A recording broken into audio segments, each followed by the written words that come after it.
Commissioners, county staff, members of the public who are participating online. Welcome to the July 15th, 2026 meeting of the Clark County Charter Review Commission.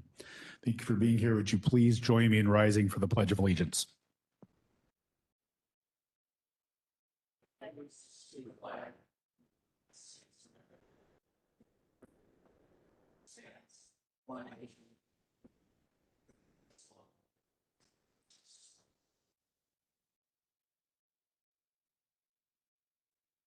Thank you. Michelle, would you please call the roll? Yes, you sure will. Commissioner Ottaguame. Is it not working? You push the button? That's so weird. Hold on one second.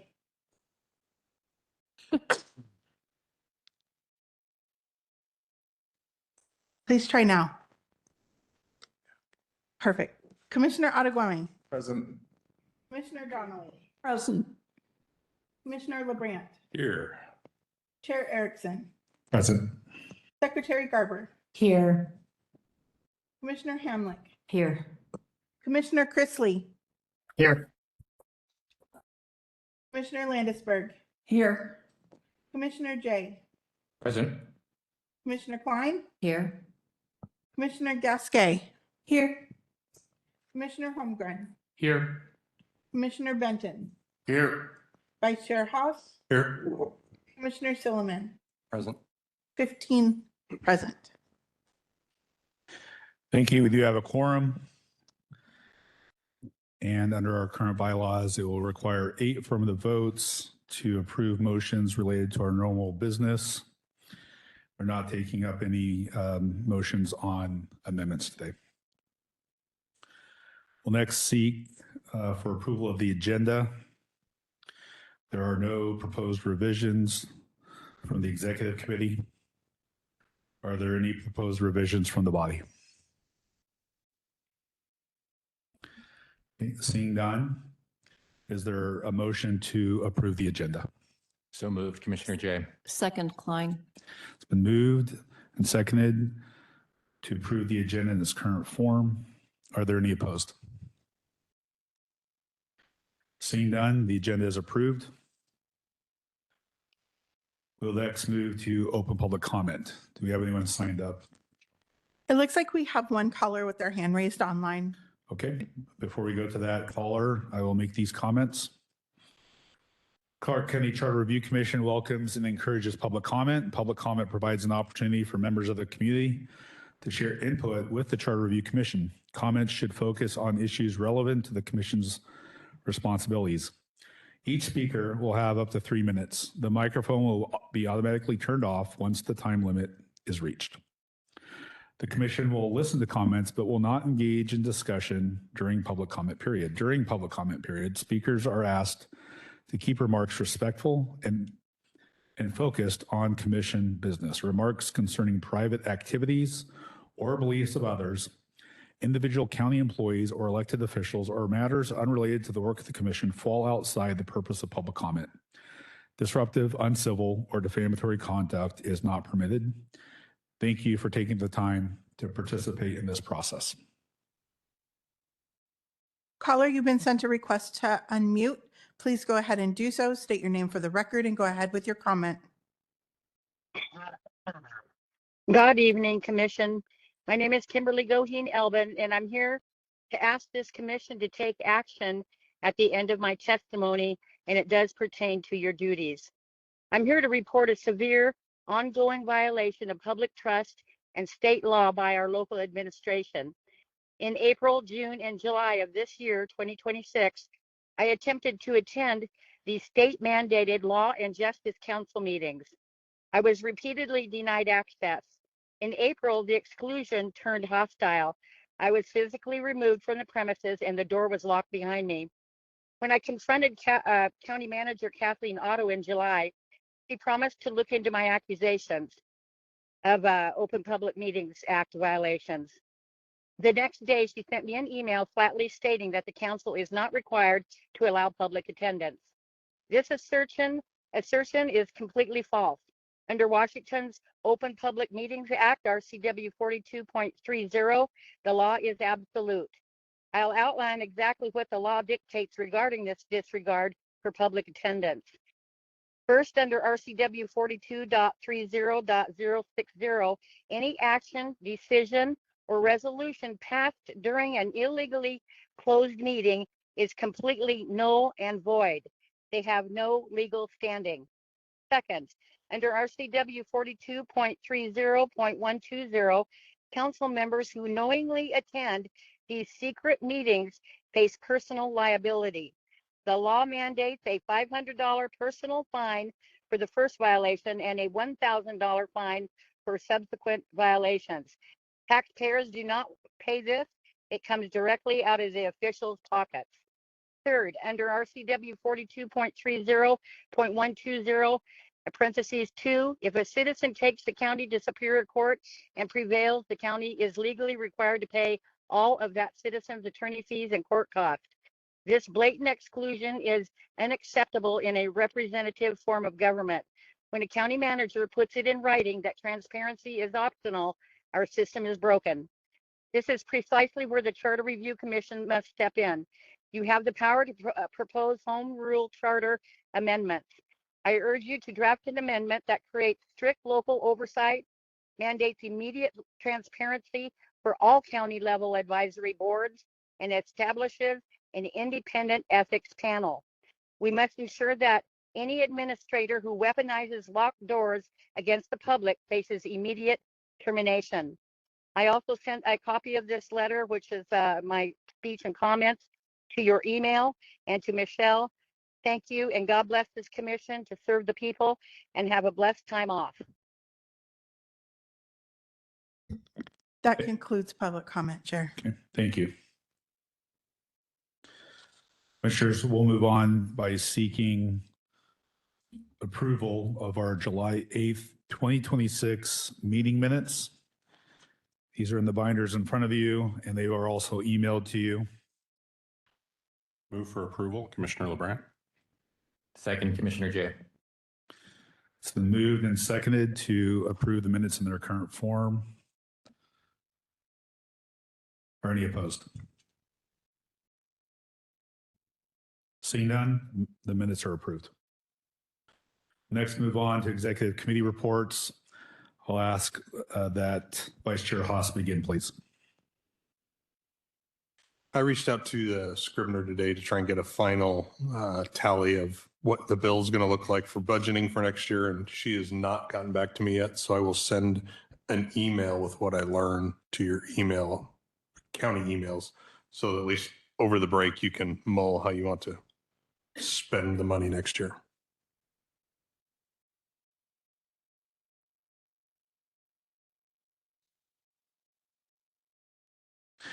Thank you, Vice Chair Haas. Next, Secretary Garber. The only thing I wanted to bring up is when we are on our summer break, if I could ask all of you to please check your emails frequently. There will be public outreach information. There could be emails to specific charter review commissioners regarding your amendment, and I ask that you at least check it every other day to make sure that you're on top of things. Thank you. Thank you, Secretary Garber. I have two items. First, commissioners, thank you to everyone who has participated in our many committees, whether they were study committees, the outreach committee, the drafting committee, the work plan subcommittee, our bylaws committee, which is going to be meeting tomorrow. This commission's success is contingent upon those efforts. As you contemplate your participation in additional committees, starting with our 2027 work, the executive committee would like to encourage everyone to take that commitment seriously. And if you sign up for a committee, please do so with the intent that you can fully participate. Some of our committees had uniform high levels of participation. Some committees had very wide levels of participation. And it's probably better for the functionality of the committee that if you don't think you can participate as expected, then perhaps not signing up to begin with would be better. So everyone's encouraged to participate, but if you do sign up, please do your best to participate as expected. Thank you.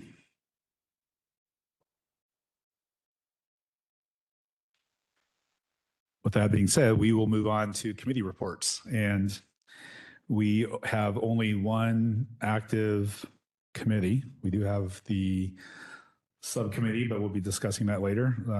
The drafting committee is no longer active, but the public outreach committee is up and running and has a lot of work ahead of them still. So we're grateful for all those efforts.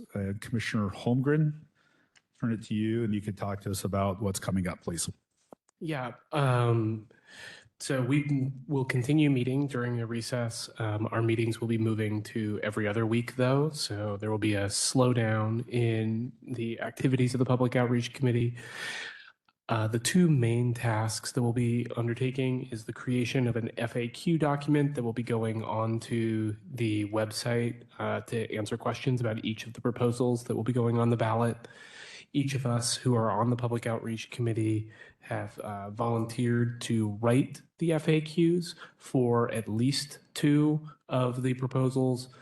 The process will be that individual who volunteered will write a first draft. It will then go to a different commissioner to write, to make revisions and to write additional questions if they feel that they're necessary.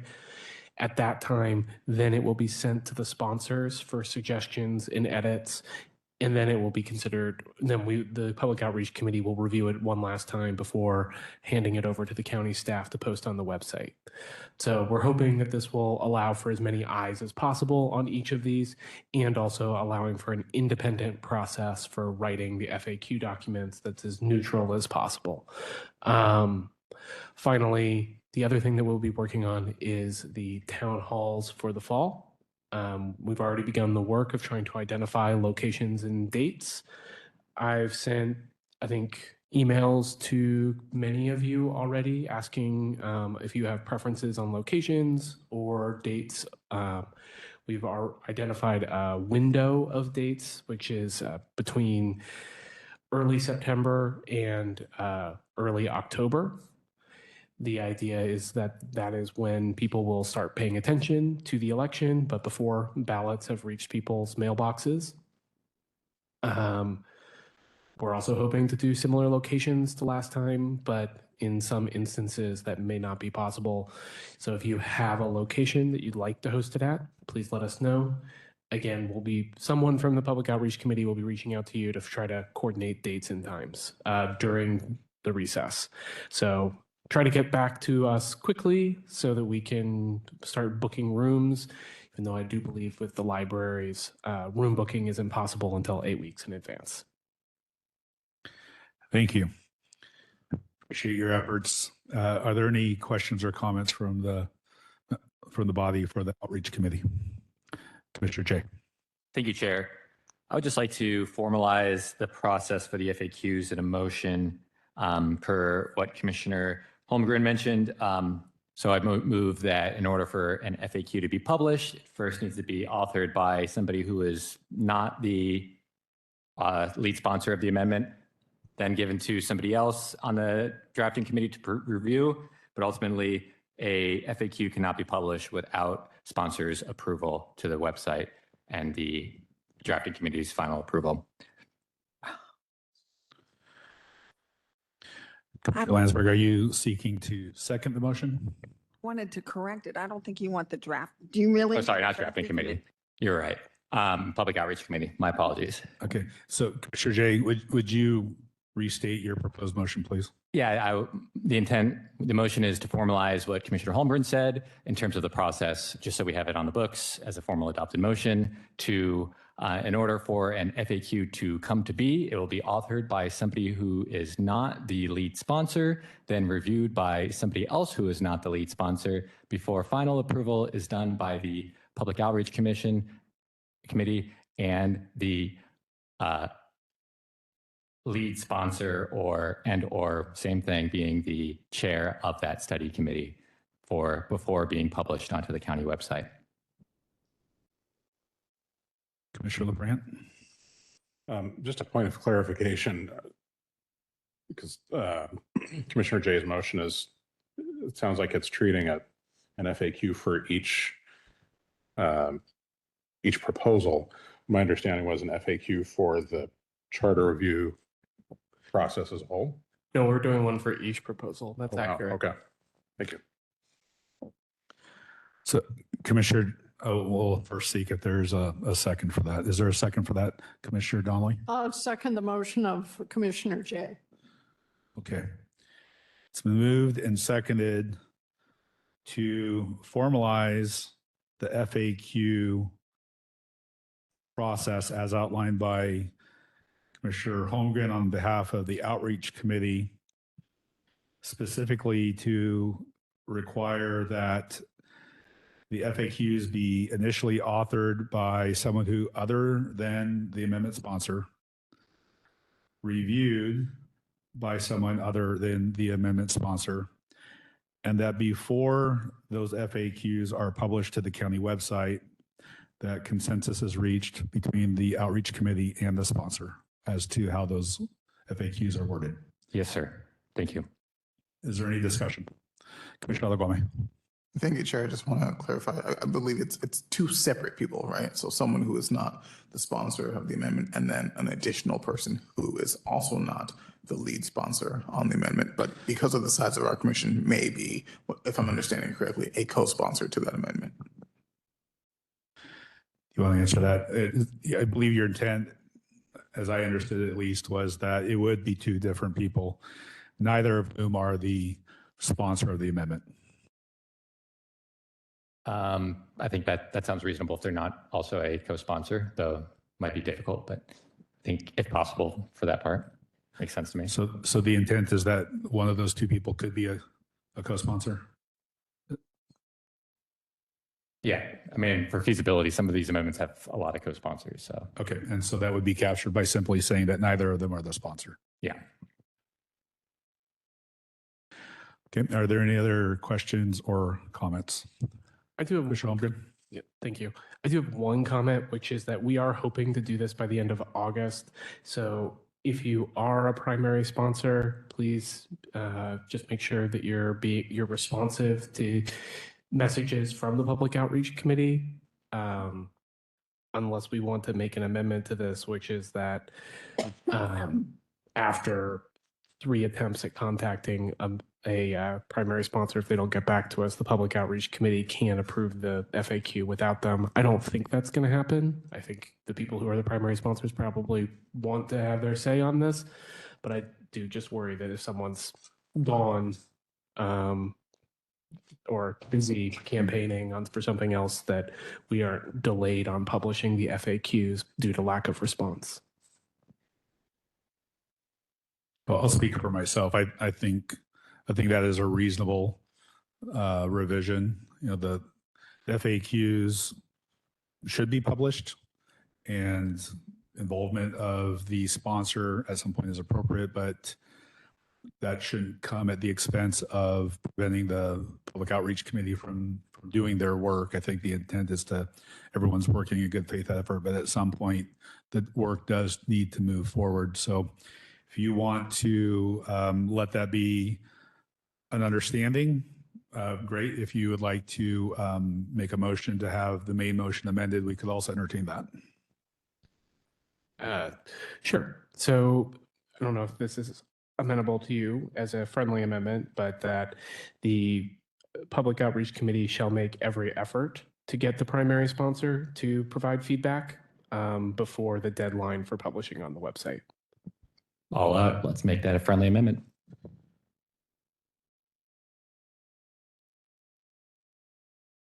Did you want to put some definition to the trigger point at which you move forward?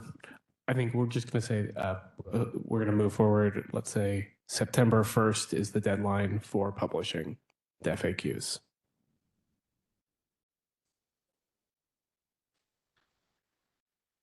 Commissioner Jay, are you receptive to that? Yeah. Okay. Commissioner Donnelly, is your second still appropriate? Yes, it is. Okay. So let me restate what I believe to be the current motion. The motion, the amended motion is that the FAQs for each amendment will be authored by the Public Outreach Committee. They will be reviewed by two members of the commission, neither of whom are the main sponsor of the amendment.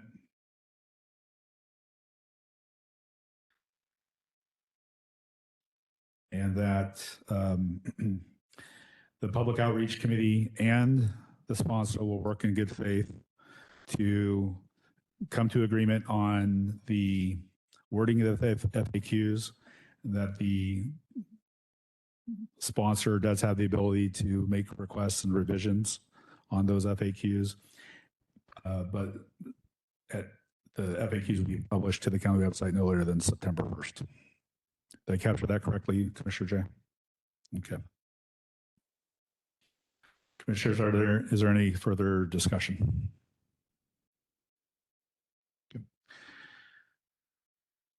Are there any opposed? Seeing none, the motion is approved. Commissioner Holmgren, is there anything else from the Public Outreach Committee that you would like to discuss? No, those were our two topics. Okay, thank you. Commissioners, are there any other questions or topics for the Public Outreach Committee? I have one question, and it's in response to questions that were asked of me by members of the public who are anticipating an interest in having members of our commission come and speak to groups. And maybe this is already being accommodated, so my apologies for the question.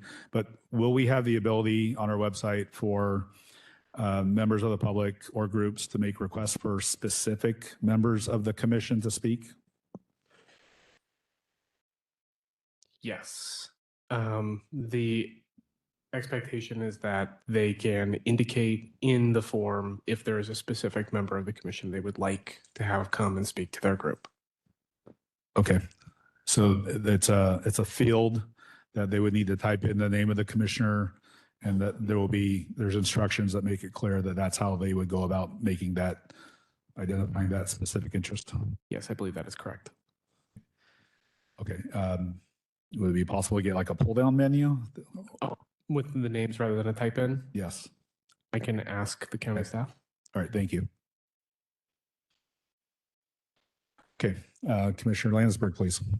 So my question, based on what you've just said, is while we're not here, if we individually receive a request to speak in our own individual capacity, do we need to say anything? That's a good question. Thank you for asking that. I would suggest that an appropriate action would be simply to email the body.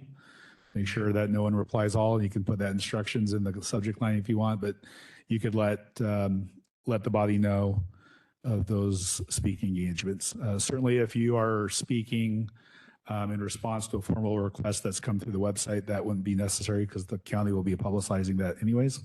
But if you're speaking on your own behalf, then I believe it would be consistent with our practice thus far to make the body known. And while we're not meeting, the only means of doing that would be email. Can I do it during good and welfare then? Sure. Yep. We're still meeting, so you have the ability to do that during good of the order today. Mr. Jay. Thank you, Chair. One area of concern I have with inviting individual commissioners to the county website is obviously then we'd be required to follow RCWs that require for us to be neutral. And I'm not entirely confident that when the members of the public reach out to say, have Brad Benton speak at their event, that they're looking for Brad Benton to speak on his own accord rather than Brad Benton speaking neutrally is kind of where my head initially goes with that thought. Not to, sorry to bring up Brad Benton, but you're right in front of me.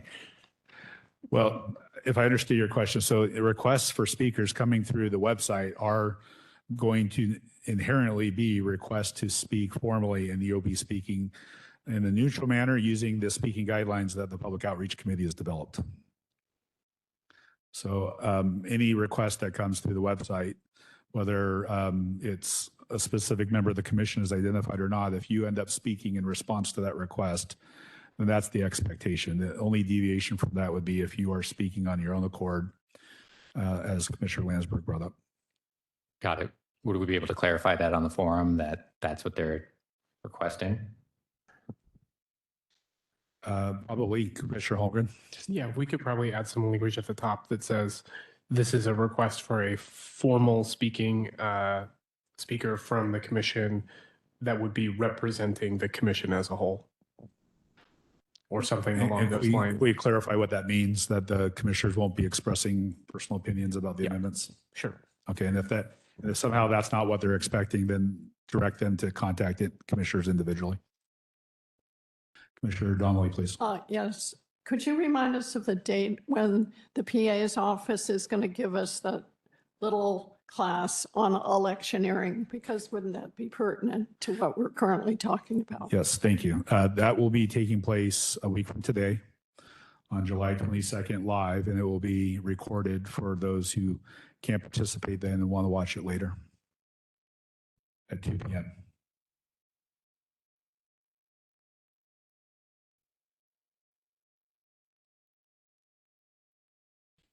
Okay.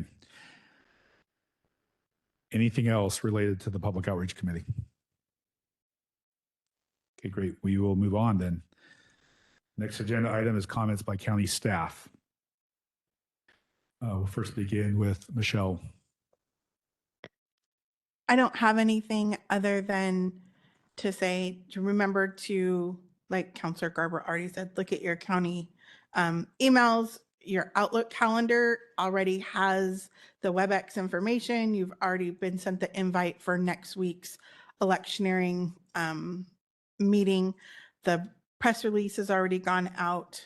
The special notice has already gone out as well for that meeting, as well as the notice indicating of your time off and when you'll be returning. So all of that is already done. And it's been a pleasure. Thank you, Michelle. Your assistance has been invaluable, and you've done a lot of work that isn't immediately apparent to the commission as a whole and to the public. So thank you.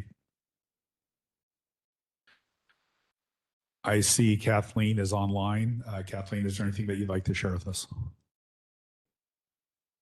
Other than have a nice break. And other than that, I do not have any updates. Thank you. Thank you. We appreciate your time also to attend our meetings and provide input and guidance as well. I don't see Johnny here. Okay. We'll next go to Mr. McDowell.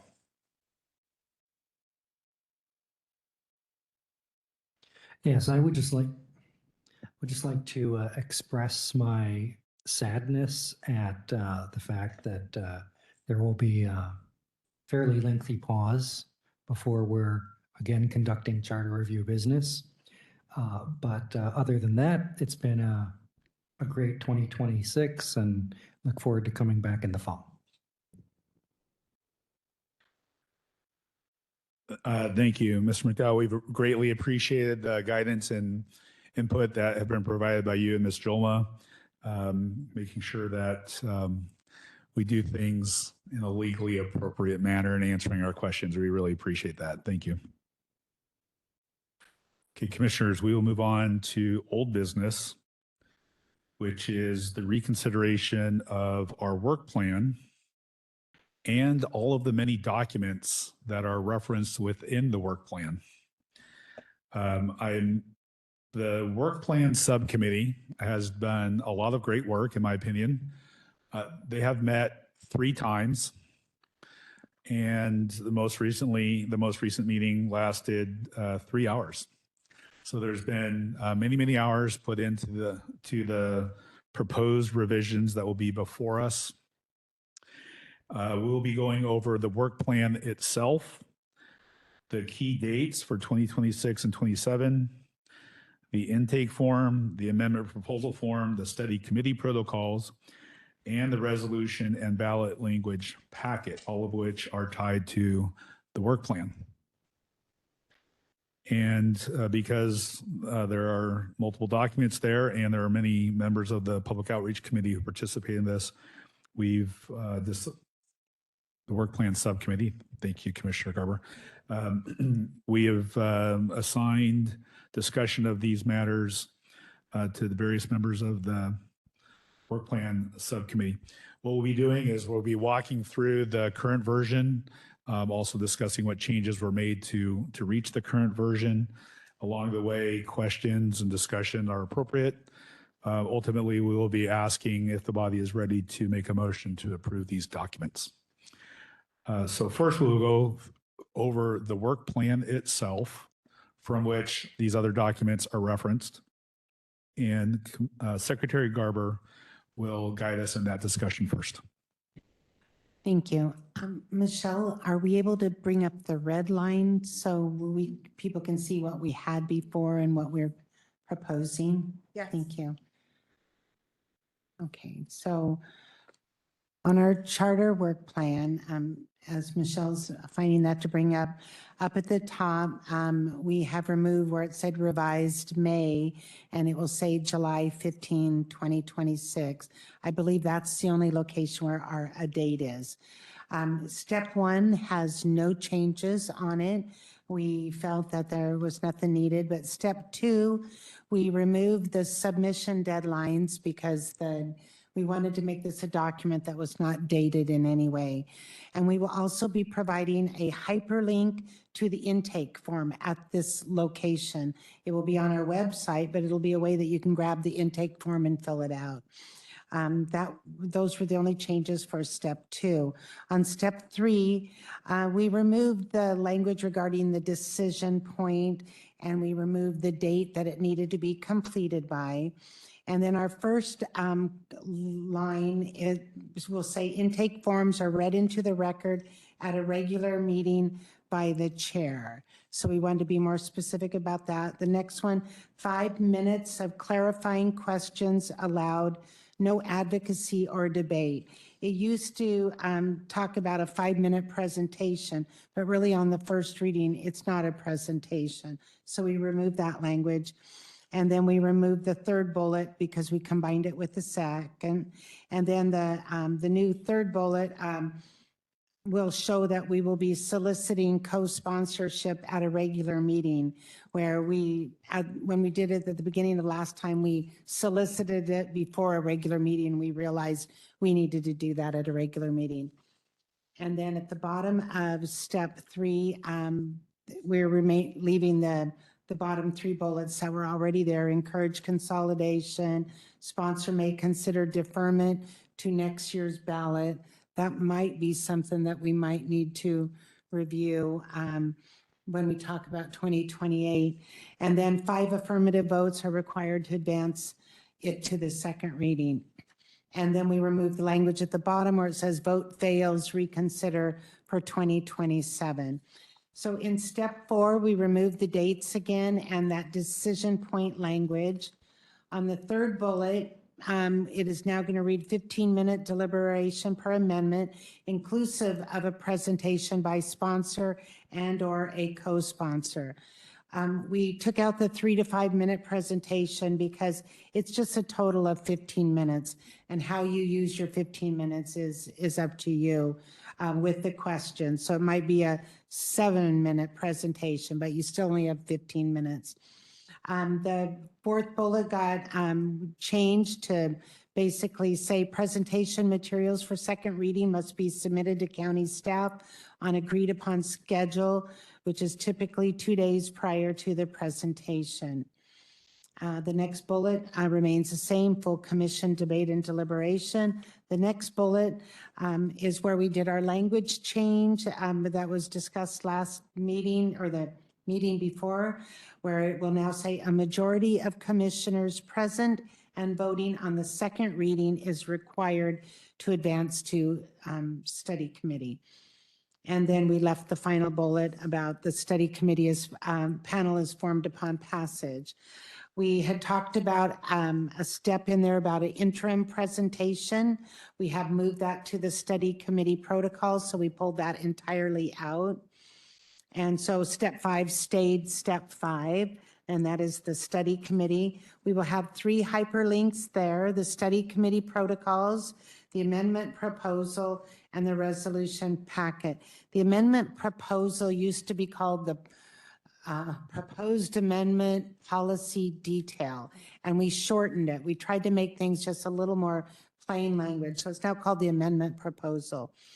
And the first bullet on that, it indicates the study committee protocols guide the work of the study committee, and we will be going over the study committee protocols.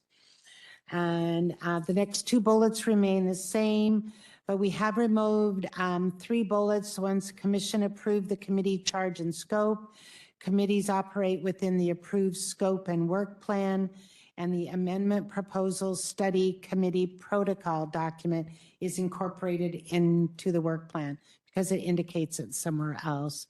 The next bullet's the same. The one after that, we just took the last sentence off the bullet and removed, if the amendment is approved, this packet will be used by the drafting committee as the initial basis for the development of resolution and charter language.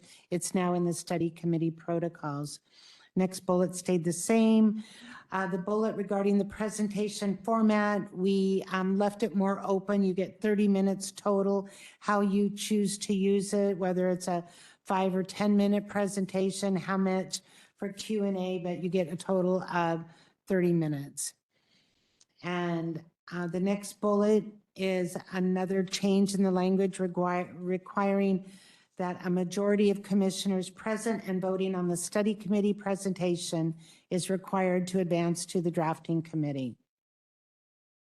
Step 6, we have removed the decision point where it says 8 affirmative votes. It is still the same, it's just further down. And we removed all the dates up there in that header.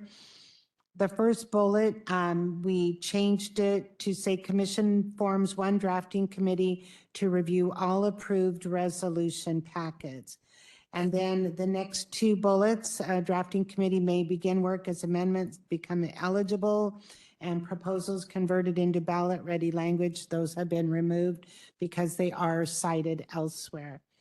The next bullet, actually, I think it's cited right after it, may be a little different. This next bullet will say, upon approval by the commission, the resolution packet will be forwarded to the drafting committee. Then the next bullet, the drafting committee shall not make substantive policy changes to the submitted resolutions. And then the next bullet, we changed it to say commission may retain Scrivener services, rather than just retainment of Scrivener services. The next bullet explains that it's the study committee chair shall be allowed to review any proposed changes by the drafting committee, and final approval of proposed changes must be approved by the commission at a regularly scheduled meeting. And that was where we realized a few weeks back that we did not have the full body review the Scrivener's changes in the drafting committee. So we've written that in language to follow through on that. The next bullet, the drafting committee will be responsible for recommending formatting to the resolution packet required for submission to the auditor's office. Just kind of change the language a bit. And then the next one will say finalized resolutions are grouped into a final portfolio and reviewed holistically. And then we still have the 8 affirmative votes. We just added a verb in there. 8 affirmative votes are required to transmit finalized resolutions to the auditor's office for placement on the ballot. And then we have removed the bullet about determining how many and which proposed amendments appear on the ballot because we did it kind of organically this last time. And then we removed approved amendments referred to the county auditor for ballot placement. Then the next line, we removed the date of July 17th, and we just indicate that the deadline to submit resolutions to the prosecuting attorney's office to draft the ballot title and explanatory statement must be no later than 18 days before the date of the primary, which puts it right around July 16th, but we just wanted to remove the date. The next one is we remove the date of August 4th, and it says that the county auditor's deadline that it must be turned into the county auditor is no later than the date of the primary, which is statutory. And then we had a bunch of dates in there before, all the different dates for last year. We have just taken all of those out. And then we've kind of built up the charter amendment voting requirements a little bit. We added this, a couple things. This section governs voting requirements and thresholds relating to the advancement, consideration, approval, timelines, and adoption of proposed charter amendments under this charter work plan. So that's where it kind of pulls all of them together. And then the only bullet, and it's not even, I think it ends up not being a bullet, it's just a paragraph. It talks about fixed vote requirements, not for our amendment proposals, but regular votes that we do. And a fixed vote requirement, the affirmative vote requirements established in this section apply regardless of the number of commissioners present, provided a quorum exists. Abstentions, recusals, vacancies, absences, or commissioners not voting shall not reduce the required number of affirmative votes. Now, this is not for the amendment proposals, the first reading, second reading, or anything. It's just our regular voting. And then we removed the other two bullets. The next bullet was the discussion we had if there were fewer than 15 commissioners are present. We talked about a motion for reconsideration, but once we changed the language allowing 8 affirmative votes, we felt that this was not needed any further to balance out that issue. And then we removed the applicability language about the charter work plan and the deliberation and adoption process, because it talks about vote requirements and we've spelled them out individually. Then we had procedural notes, and this is where we indicate that the implementation of this work plan is subject to the commission's adopted timeline schedule, which we will be providing in the future.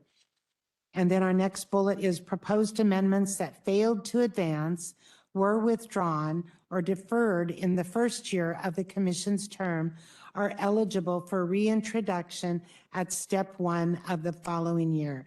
And that just got rid of kind of the date and just talked about going from the first year to the second year. The next bullet, we removed the sentence sponsors may voluntarily request deferral to the 2027 ballot at any stage, and changed it to sponsors may voluntarily withdraw or defer a proposed amendment at any stage prior to the commission's approval to send it to the drafting committee. Thereafter, the withdrawal or deferral of the proposed amendment will require approval by the commission. And that is new language change that we wanted to bring to your attention. And then the next bullet, we just removed the 2026 out of there. And then the final bullet kind of stipulates how we're going to determine the placement order of the ballot, which will be by random lottery drawing, which we will do today. And those are the proposed changes for the charter work plan. Thank you, Secretary Garber. Commissioners, I hope you can recognize the subcommittee put a lot of work in contemplation into those edits. We'll now open up the floor for discussion and questions. Is there anyone that would like to bring a topic? Commissioner Landisberg, please. Okay, what's not clear to me, and I know you went over an awful lot of material, so I may have missed it. But if we start with numbering our amendments as 2701, 2702, blah, blah, blah. At what point in time would the sponsor be able to say, I don't want it on this 2027 ballot, I want it on the 2028 ballot? I'm not sure that's clear in the work plan. Well, you're right. There isn't treatment of that topic with respect to those specific dates. There is language in there that says that a sponsor can choose to defer it or withdraw it for consideration in the following year, in the first year of our term. But as it currently sits, there is no treatment for that topic for deferment of amendments in the second year of our term. So as it sits right now, there's no deferments permissible unless and until we collectively decide how we want to handle 2028, and then would potentially need to make amendments to the work plan to reflect that decision. So I think it's fine right now, but I would like the work plan at some point in time to meet to think about how we're going to deal with 2028. Well, you're in luck because that's on our agenda today. I will bring up some commentary on the new language in the procedural notes around essentially a deadline by which the sponsor of an amendment can unilaterally withdraw or defer an amendment. That decision stays with the sponsor up until the commission votes to move an amendment to drafting. At that point, the subcommittee believed that the amendment no longer belongs to the study committee or the sponsor exclusively, but now belongs to the body as a whole. And it has left the control of the study committee and has been handed off to the drafting committee. And the decision to withdraw or defer it now rests with the body, not unlike a motion being made and then it belongs to the body. So that's the explanation behind that. Commissioner Adegwame, please. Thank you, Chair. I also want to thank the work plan subcommittee for all of their work. It seems like a ton of work went into this and it's very apparent and I appreciate their work. Can we dive into a little bit just a clarification on the difference in language between a majority of commissioners present and voting and I think it says a majority of commissioners in the original version. I don't know if we can find one of those on the screen. These pages are not numbered, so I think it's the second one. The bottom of step 5, and I believe also on the bottom of step 4. Yes, perfect, thank you. So majority vote required to advance versus a majority of commissioners present and voting.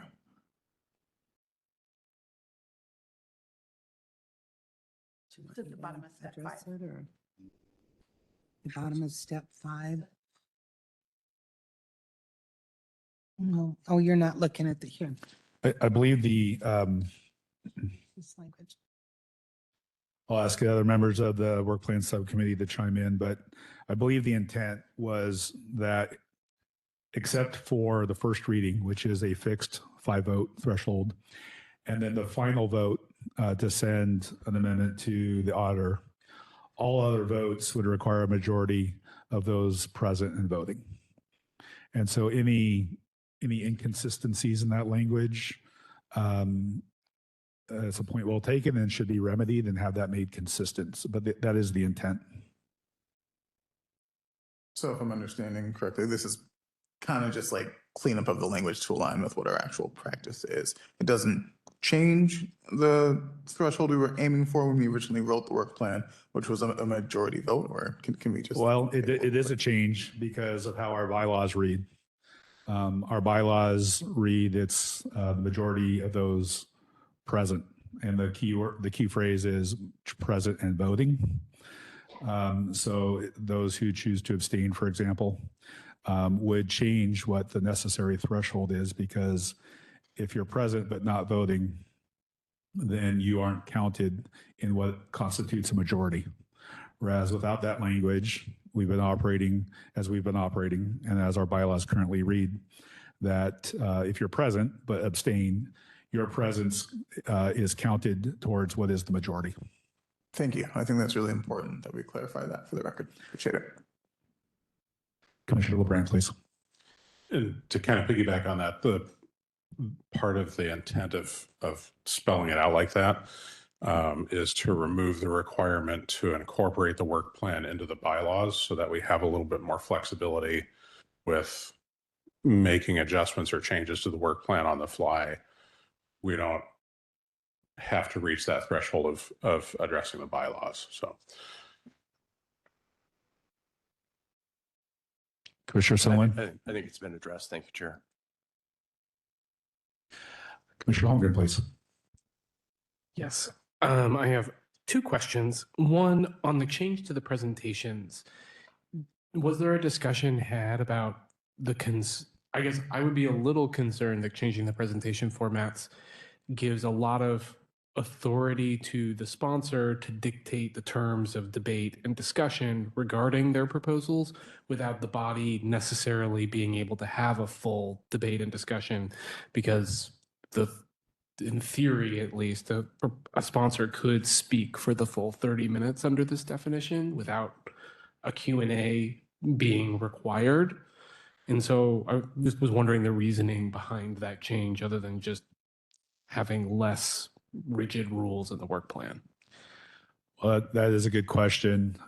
Certainly the discussion within the subcommittee was the intent is to have presentation followed by discussion and questions, and the intent was never to disallow that. But it's a point well taken that that wouldn't necessarily be excluded if we don't put some definition to it. So we were a little reluctant to overly prescribe timeframes. And I think most of the subcommittee members would agree that we don't want to retroactively go back and put hard time limits. But perhaps could your concern be addressed by putting in some language stating that the presenter shall allow for a reasonable amount of discussion and questions within that time frame? Yes, that seems reasonable to me, but I'm interested in what Commissioner Suleiman has to say. Commissioner Sullivan will now come to you. I think one of my comments in the study committee process was it's in the interest of the sponsor to pass the amendment and earn your votes. And we should give them the most latitude we can by making the guidelines simple to let them decide how they want to achieve that and earn your vote for their product. So that's why we were trying to say, this is kind of what we expect, but we're not dictating how much time you spend on your presentation versus how much time you answer questions. So that was the thought process.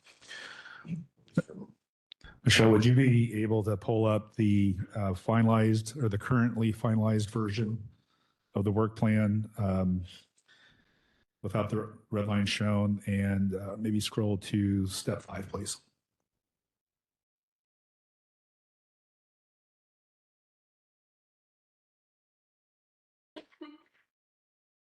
Thank you. So Commissioner Holmgren, I believe your comment relates to the second to last bullet point. Do you have some language that you would like to propose, or some revisions to that bullet point that you would like to propose? So I think it should just, I guess we can modify to say it must include time for questions and debate. I think it's implied there to a certain extent. I just know that 30 minutes total, it just feels like one of those, we don't know how much the presentation might take. But no, I guess it's fine. I don't know if there needs to be changes given this, but. Okay, we'll come back to that. We'll some other comments. Is your comment related to that same topic? Yes, it does. I wanted to just mention that I think that's an excellent resolution to make it read, must include presentation, questions, and commission debate. Sure, Holger, would that satisfy your interests? Yep. Okay. Michelle, would you be able to type that in? Must include.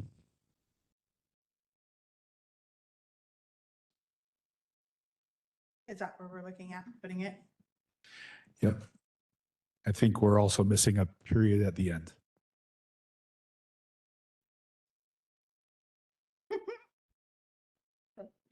Commissioner Aguirre, please.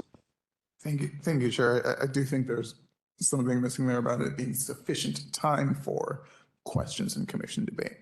If you take one question at the end, I don't know if that counts as sufficient time for questions and debate. Vice Chair Haas, please. I would just ask the commissioner, what's sufficient? And that's exactly why I wouldn't prescribe a certain amount of time, right? the sponsor would know best if they're looking to earn the commission's vote, as Commissioner Stillman said.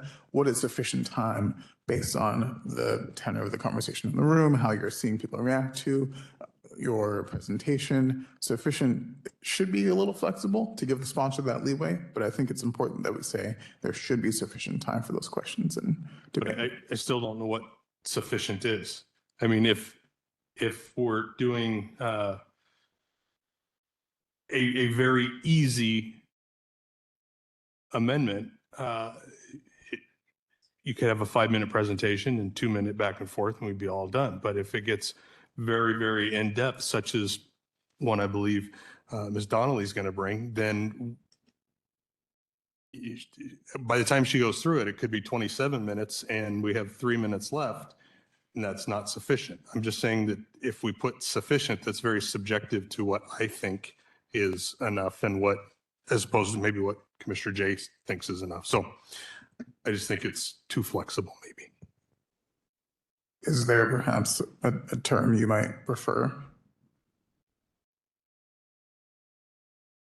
No, I don't. I don't have an answer for it. I just don't know that I like it. So. Commissioner LaPrant, please. I would say with our original wording, the idea was to find that kind of sweet spot. The presenter's going to have to make some choices, and I think they are going to run the gamut from. I think you had one actually that was like the presentation was short. Everyone got their questions answered pretty darn quick, and it was maybe 5 minutes for the whole thing. And it was, everyone's like, okay, we're good, let's move forward, up to and including some of the more complex ones, where the sponsor is going to have to figure out how to balance that.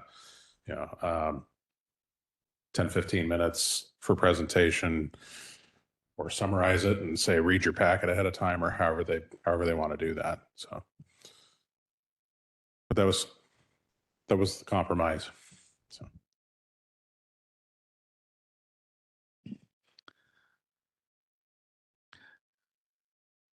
Commissioner Lagomia, is there language that you would like to propose on this matter? I believe there is not. Okay, commissioners, are there any other comments or questions about any other part of the proposed revisions to the work plan? One comment. Commissioner Tillman, please. Thank you, Chair. I just want to comment on the fixed vote requirements. I do believe that is a reference to step 1, which requires 5 votes, and to the final step in step 6, which requires 8 votes, regardless of the number of commissioners present. So I think Commissioner Garber misspoke when she was addressing that, because it does refer to the vote requirements established in this section or this process. So first intake or proposal intake requires 5 affirmative votes to, first reading requires 5 affirmative votes to advance to second reading. So that regardless of the number of people present. And I believe it refers to step 6 to refer to drafting, or after drafting. 8 votes are required to transmit the finalized resolution to the auditor's office, and that's regardless of the number of people present. I believe that's what it's a reference to. So I just wanted to clarify that. Yeah, so would you like to see, for example, language that says the affirmative vote requirements established in steps 3 and 6, for example? If people, it was clear to me, but if you think that would add clarity, established in section 3 and 6. So your question was looking to bring clarification on what you thought was maybe a misstatement by Commissioner Garber, not to necessarily propose changes. Correct. I think because she had a lot to go through, I think she thought it referred to something, other votes is what she said. And I believe it refers to those specific votes because they require a fixed number of affirmative votes. So I just wanted to clarify. I think the language is fine. Okay. All right. Commissioner Lagomia, please. Thank you, Chair. I do think it would be clear if it said just established in this work plan. So it covers any affirmative vote requirements, even if they were to be modified in the future, without having to call out the specific steps. But saying this section, there are no affirmative vote requirements in that section. That makes sense to me. So, Michelle, if you could scroll to the end, near the end of the document, past step 6. Oh, a little bit, sorry. Oh, you're. I was used to another page with the other one. Yeah. And I believe the suggestion is that in what is the first bullet, you could perhaps even get rid of the bullet, but fixed vote requirements, the affirmative vote requirements established in this work plan, remove the word section and replace it with work plan. I like that.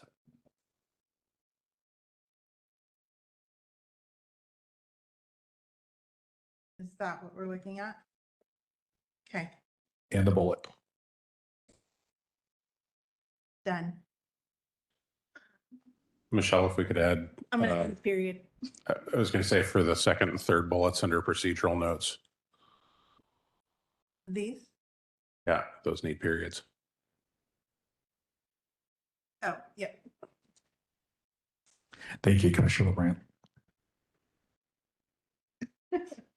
You watch our subcommittee recordings, you'll understand that inside humor.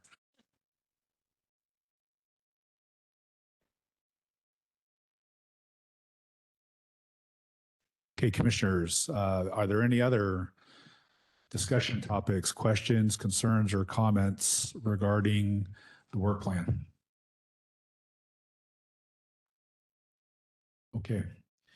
Oh, Commissioner Klein, please. Just want to express my compliments to the subcommittee. This is a polished document. I'm really impressed with it, and I like what we're going to have to work with next year. Actually, at the end of this year into next year. So thank you very much. Thank you. Okay, commissioners, we have several more documents to review with respect to the work plan. It's 6:03. Why don't we take a 5-minute break and we will come back with the next document.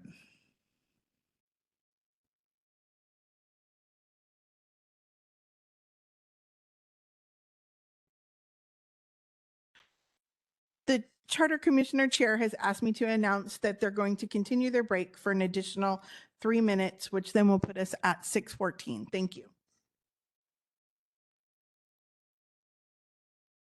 Commissioners, welcome back. Thank you for your patience and accommodating that longer than expected break.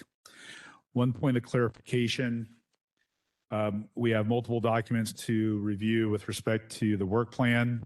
We just finished looking at the work plan overview document, as I would refer to it. We'll now be looking at some of the documents that are referenced within the work plan. There is a prospect that as we are making our way through these subsequent documents, if changes are proposed and agreed upon, that they could have a backwards effect on something that we've already reviewed. And for that reason, we are going to defer a motion to approve the work plan and its supporting documents until the very end, rather than to approve these a document at a time. Okay, commissioners, our next item for our next agenda item is to continue on with old business item B, key dates for 2026, 2027, and Vice Chair Haas will lead us in that discussion. Thank you, Chair. Let's see. We came up with a list of dates. They should all be in your book under number 2. Also, I handed out a graphic of them if you wanted to keep it in your wallet or do whatever.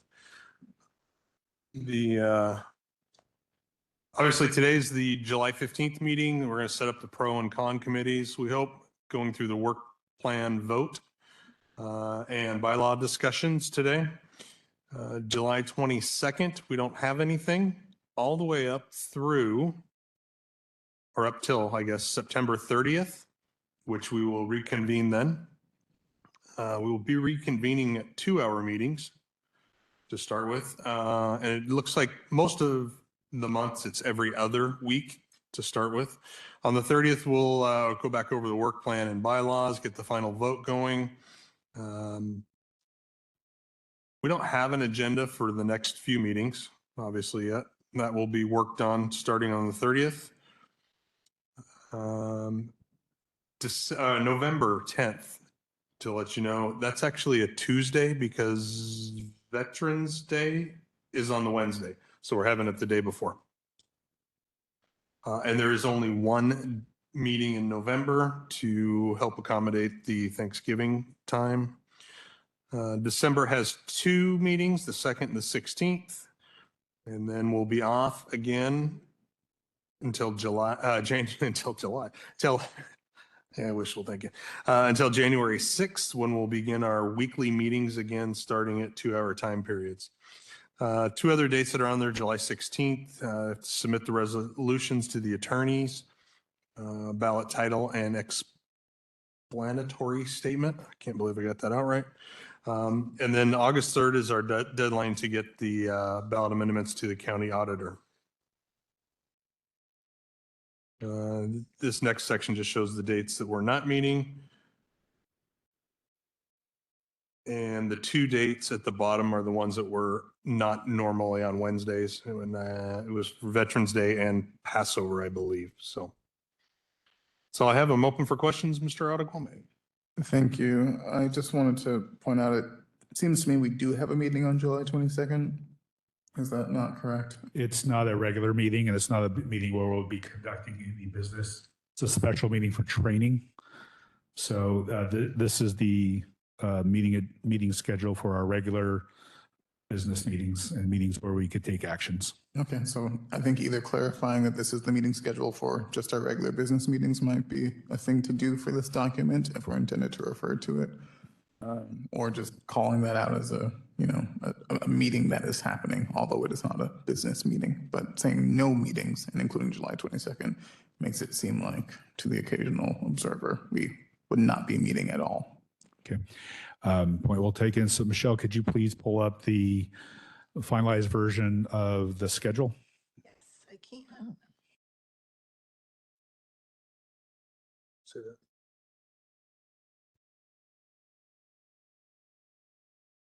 Oh, go ahead.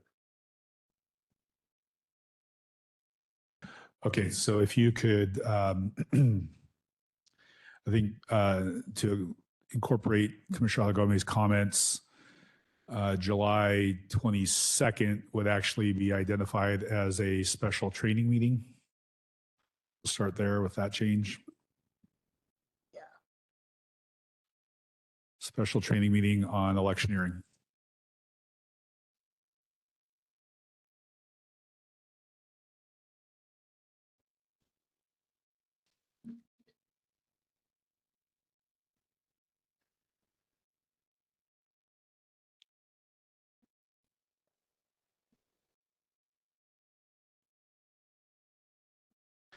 Okay, and then the break, rather than, so you can leave July 22nd, but then under the 10-week recess, that would become July 29th through September 23rd.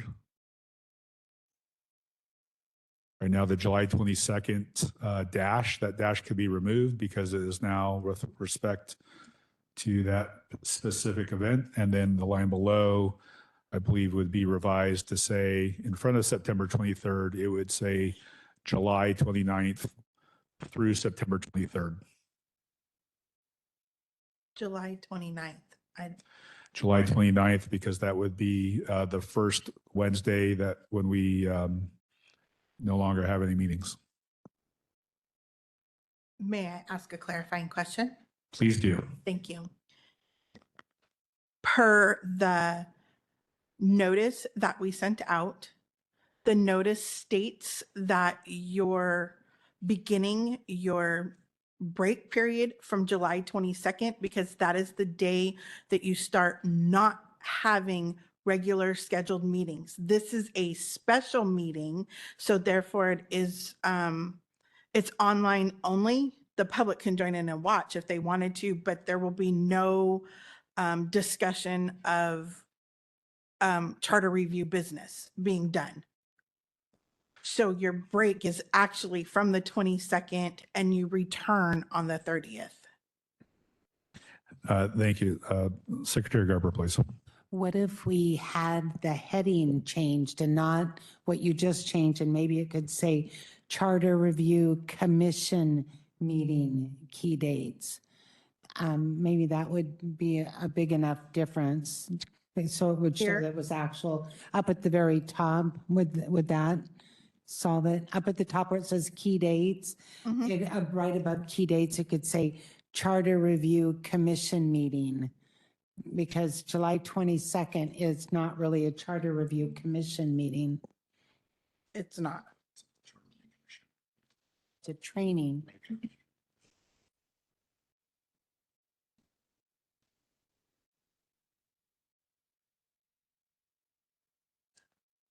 Mr. McDowell, do you have any input that you'd like to offer as we're sorting through these details on the wording?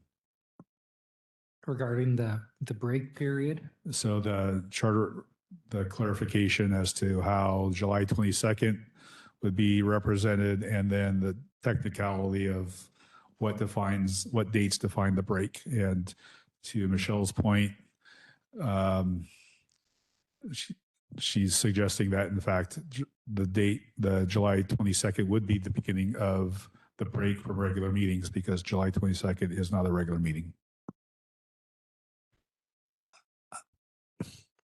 I don't have advice either way. I think you could describe it either way, whatever the commission decides.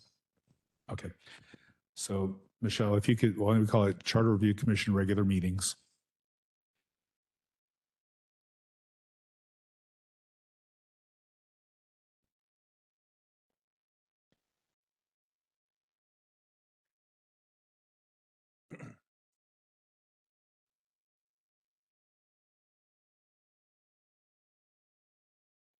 Do you need it bigger?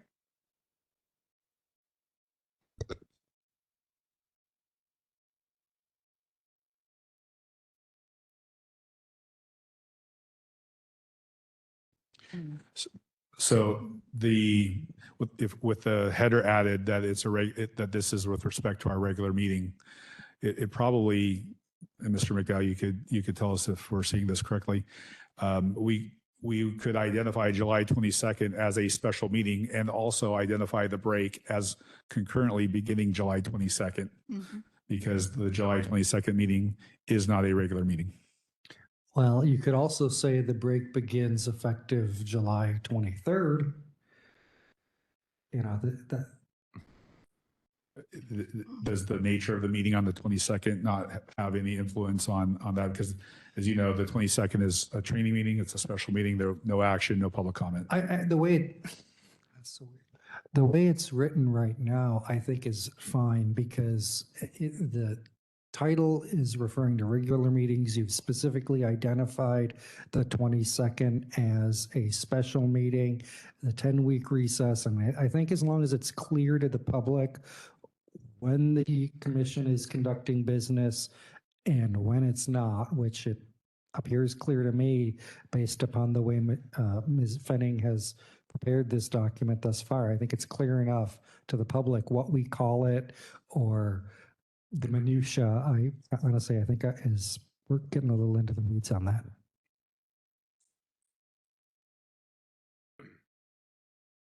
Commissioner Allegami, please. Thank you, Chair. I think the last thing would just be to put regular in that part at the bottom where it says no meetings. So there are no regular meetings on those days, and then you wouldn't have to remove July 22nd from that either.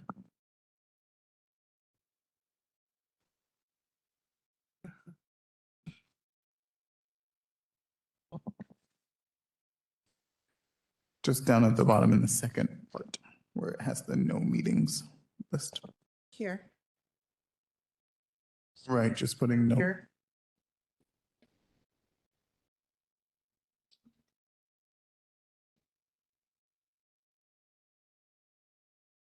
Okay, that works. And then going up above.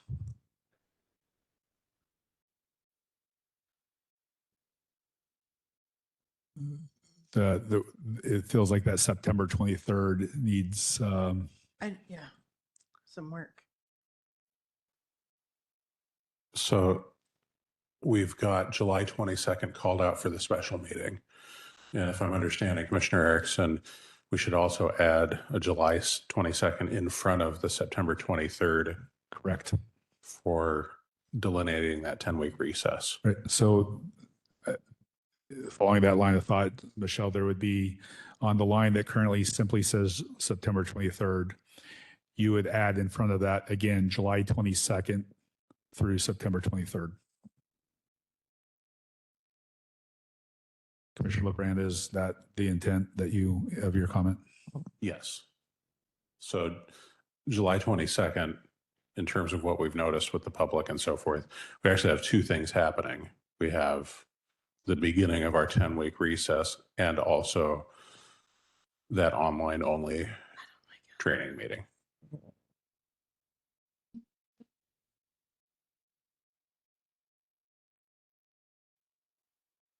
Commissioner Klein, please. Thank you, Chair. Regarding the town halls to begin around the prescribed date to meet twice per month until January 6th, why are we doing town halls post general election?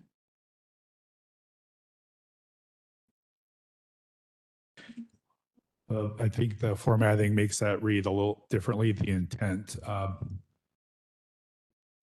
And I have a secondary question too. Please proceed. Secondary question is are we planning to do a town hall 2 per district per month? That's, or is it, how are we supposed to, what's the formula for that? I think the formatting has kind of changed the perspective of it. The 10-week recess, town halls are to begin around this date, September 23rd. And then it should be delineated that we will be meeting twice a month in this format until January 6th when we roll into weekly. Did that clarify? We perhaps if we deleted meet twice per month until January 6th, if we deleted that, because the dates in which we're meeting are shown. And in fact, that doesn't apply for November. Also, may I suggest we just eliminate the reference to the town halls in this document that's about our regular meeting schedule? I think it's not part of the same document. That makes sense as well. So, so Michelle, per Commissioner Holmgren's comment, town halls to begin around the state, that would also be deleted.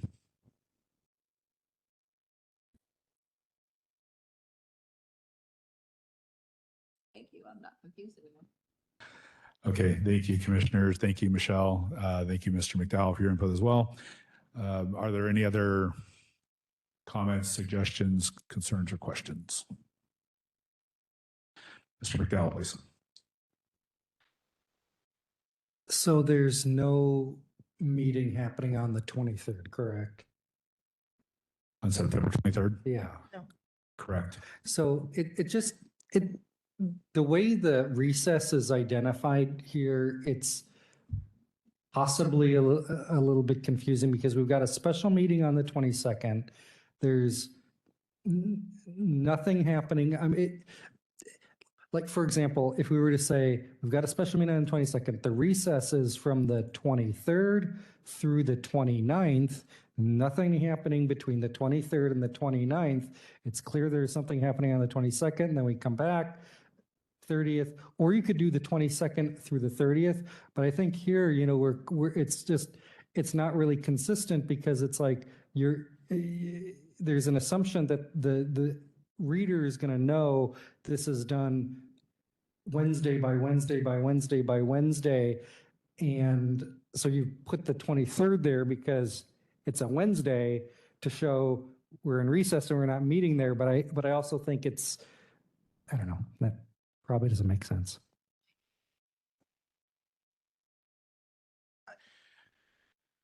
With your, would your comment be addressed by changing July 22nd to July 23rd and September 23rd to September 30th and say September 29th, sorry, thank you, September 29th. So July 23rd to September 29th, no commission meetings? Yes.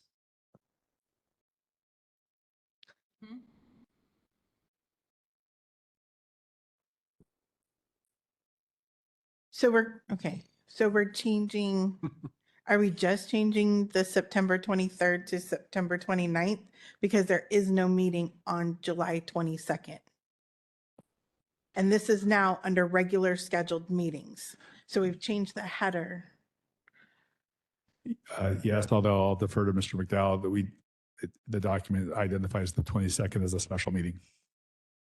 The document does identify the 22nd as a special meeting, and if we say that we're in recess on the 22nd, then the public can still attend the special meeting. They won't be able to make public comment or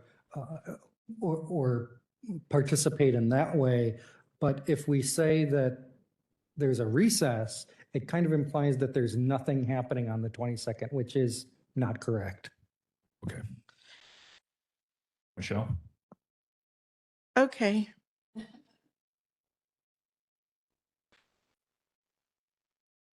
So based on Mr. McDowell's inputs, if we revise that to say July 23rd to September 29th, There you go. no meetings. And 10-week recess, no meetings? Or just a 10-week recess? 10-week recess with no meetings. I think I'm hearing a number of volunteers for rotating onto the work plan subcommittee for its next convening.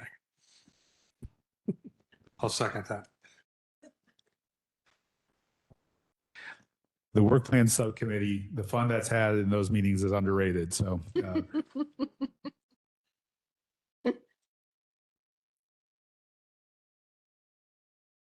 okay. Commissioners, before we move on, are there any other comments, suggestions, and I'll add clarifications that are appropriate. Commissioner Gasquet, please. I just want to point out we have our submission deadlines on our meeting list. So we did all that to change this to be a meeting list, but July 16th and August 3rd aren't meeting dates. That's a good point. That those probably would, to be consistent, would come off. So Michelle, could you remove the July 16th and August 3rd? I think those were for 2027. That's why. They are with respect to 2027, but they're not dates relevant to the meeting schedule, or they don't identify dates in which the commission will be meeting.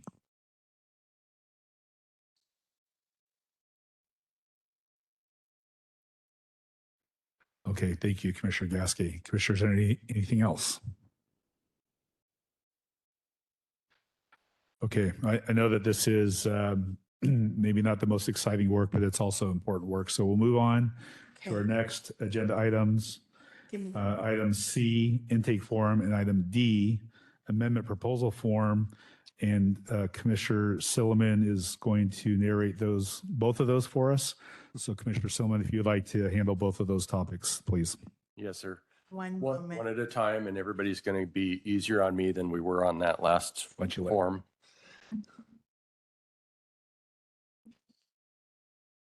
Michelle, you have the I'm going to intake form. save the other one first. Sure, we'll wait I don't for want to you lose just a second. information. Okay, so this is the intake form. Yes. You got it. Perfect. This will be very easy. We eliminated only basically three things. We eliminated the spot for the co-sponsors because in our process, we don't solicit co-sponsors until you have an approved intake form and you get that affirmative vote. Then that's in our other process document. We eliminated all of the text fields after each one of these bullet points. Because if you're like me, I think most of us didn't use those text fields because if you tried to put text in them, you couldn't format them at all. So you just deleted the text field and formatted the document how you wanted it. So we just eliminated the text field up front. And on the last line, we eliminated a reference to the commission's amendment, deliberation, and adoption process because that's completely renamed something else. So it was redundant. Those are the modifications. The document is now a one-page form that you get to input however you want and make it as long as you want. So it's just simplified. Any questions? Commissioner Allegami, please. Thank you, Chair. Just one formatting thing. I think where it says dates submitted, there's an extra colon in there. If we could just take that out. But beyond that, this looks fairly consistent. I have no other comments.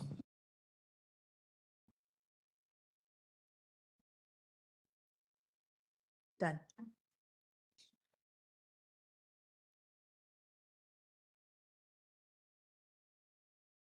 Commissioner Jay, please. Thank you, Chair. I promise I'm not trying to be difficult, but in recent articles that were published about our work last week, the issue was raised related to whether a proposal is policy or not. And I think that ultimately this is kind of a sophist argument used, whether something is policy is whether you like it or not. But that's my initial thought of it. But given that in the article, it was used to argue that something was policy by quoting the policy intent of the proposed amendment. And you can either use that as a laugh, but I'm just curious if we could have it. If it's not policy, should we call it policy? I don't know. It's just So that's a point we'll take. And Commissioner Jay, thank you. So would your to address your comment, would the word policy be removed? So purpose and intent. Yeah, I think that's reasonable. Michelle, could you show that change, please? So remove the word policy. Yep. Might we make a, Oh, sorry. at risk It of was skipping paused. ahead, probably want to make that same change on the amendment proposal form as well. You read my mind, Commissioner LeBrand. Well, why don't we stick with this document and then keep that change in mind when we get to the next one? And Michelle, did you? Yes, sir. So if you could, okay, thank you. You've made that change. You're welcome.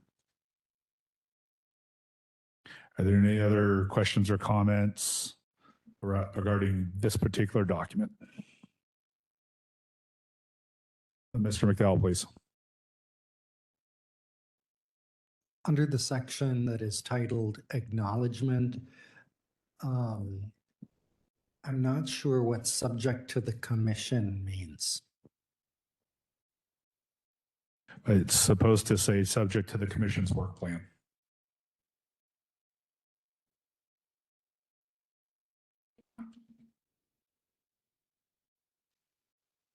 Michelle, would you be able to show that change on the screen? Yep. So under acknowledgement, add subject. Yep, thank you. Okay. Commissioner Allegami, please. Thank you, Chair. Sorry, I did have one more thing. Under the amendment proposal overview section, it says brief description of proposal amendment. Below that, it has proposed amendment. The title is amendment proposal. I don't think we intend to say proposal amendment. Opposed. So either proposed amendment or the amendment proposal, but not proposal amendment. We could Yes, delete that it makes from both. So We could delete it from both since the heading for that section is amendment proposal overview. Sorry, no, amendment proposal overview makes sense because it's a proposal for an amendment. But it's not a proposal amendment, if that makes sense, right? The order of the words matters there. Right. What I mean is on the bullet points, though, we could just remove proposal amendment and proposed amendment since it's already addressed in the header. I see. So a brief description and then purpose and intent. Yeah. That makes sense. Thank you. Commissioner LeBrand, it was a little difficult to hear you. I don't think the microphone was close enough. Would you mind restating what you said and to which Commissioner Allegami agreed? Yeah, I would suggest that we remove of proposed amendment from both of those, since it's already addressed in the heading for that section. We don't need to restate it within the bullet points. Okay. Commissioner Jay, please. As such? Okay. This one's brief. Thank you, Chair. Just on the date, submitted, just eliminate one of the colon after date. Already done. Oh, yeah, sorry. That was the first one.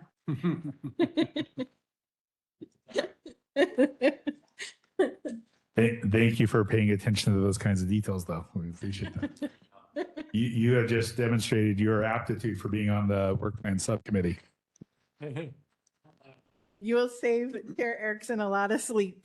It also looks like we might be able to condense the sponsor information to just say sponsor.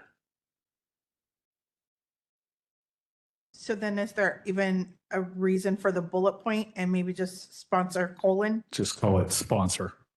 So Maybe get the rid bullet of- point, the bullet goes away and Is- the word information goes away.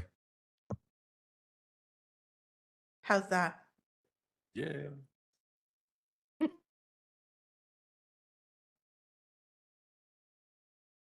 Okay, we are moving along, making some good changes, commissioners. 1 second while I save this. Before we move on to the next item, are there any other suggested revisions here? Okay, Commissioner Sinlin, would you like to go over to the next one, the amendment proposal form? Yes, sir. And I guess we could start perhaps with, once you narrate the changes, anything that we've discussed here presumably would be agreed upon for this next document if they're equally applicable.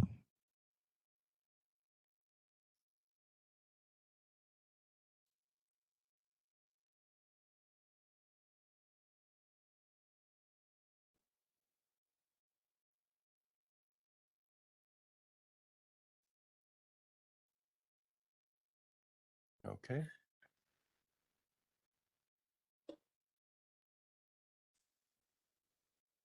Okay, I won't go line by line, but as you can see, we removed the text fields again in this document.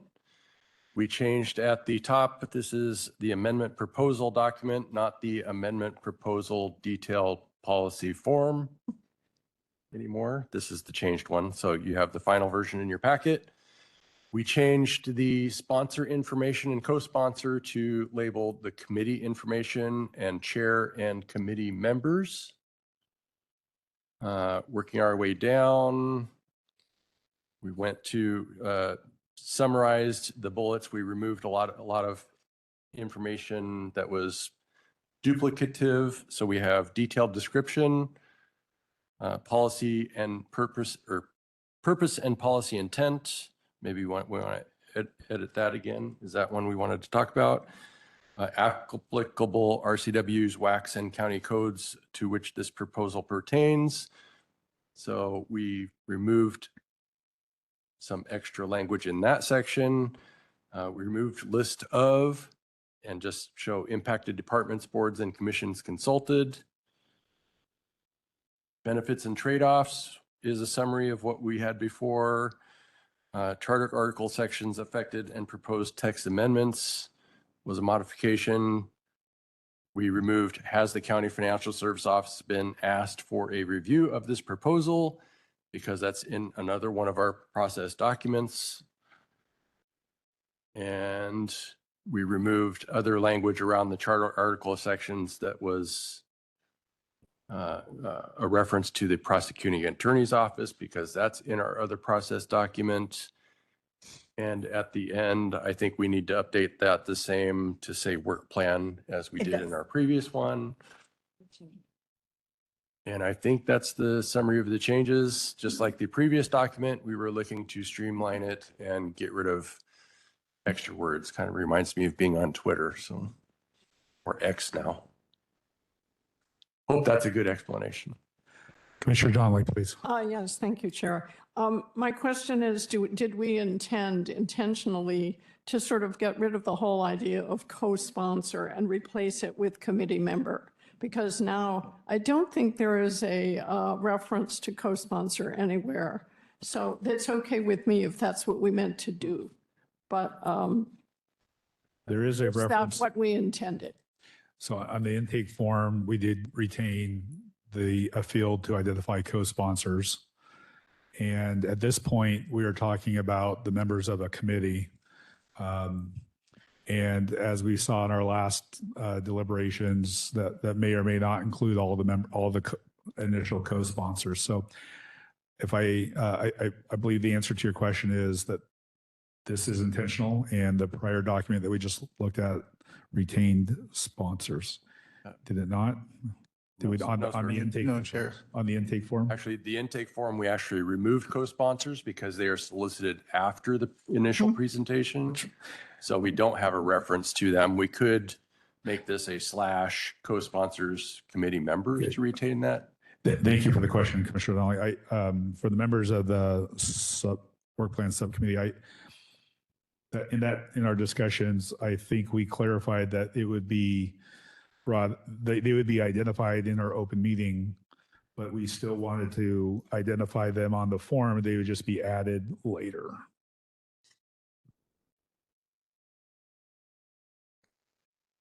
Yeah, see, back in our work plan on step 3, first readings, we have intake forms are read into the record.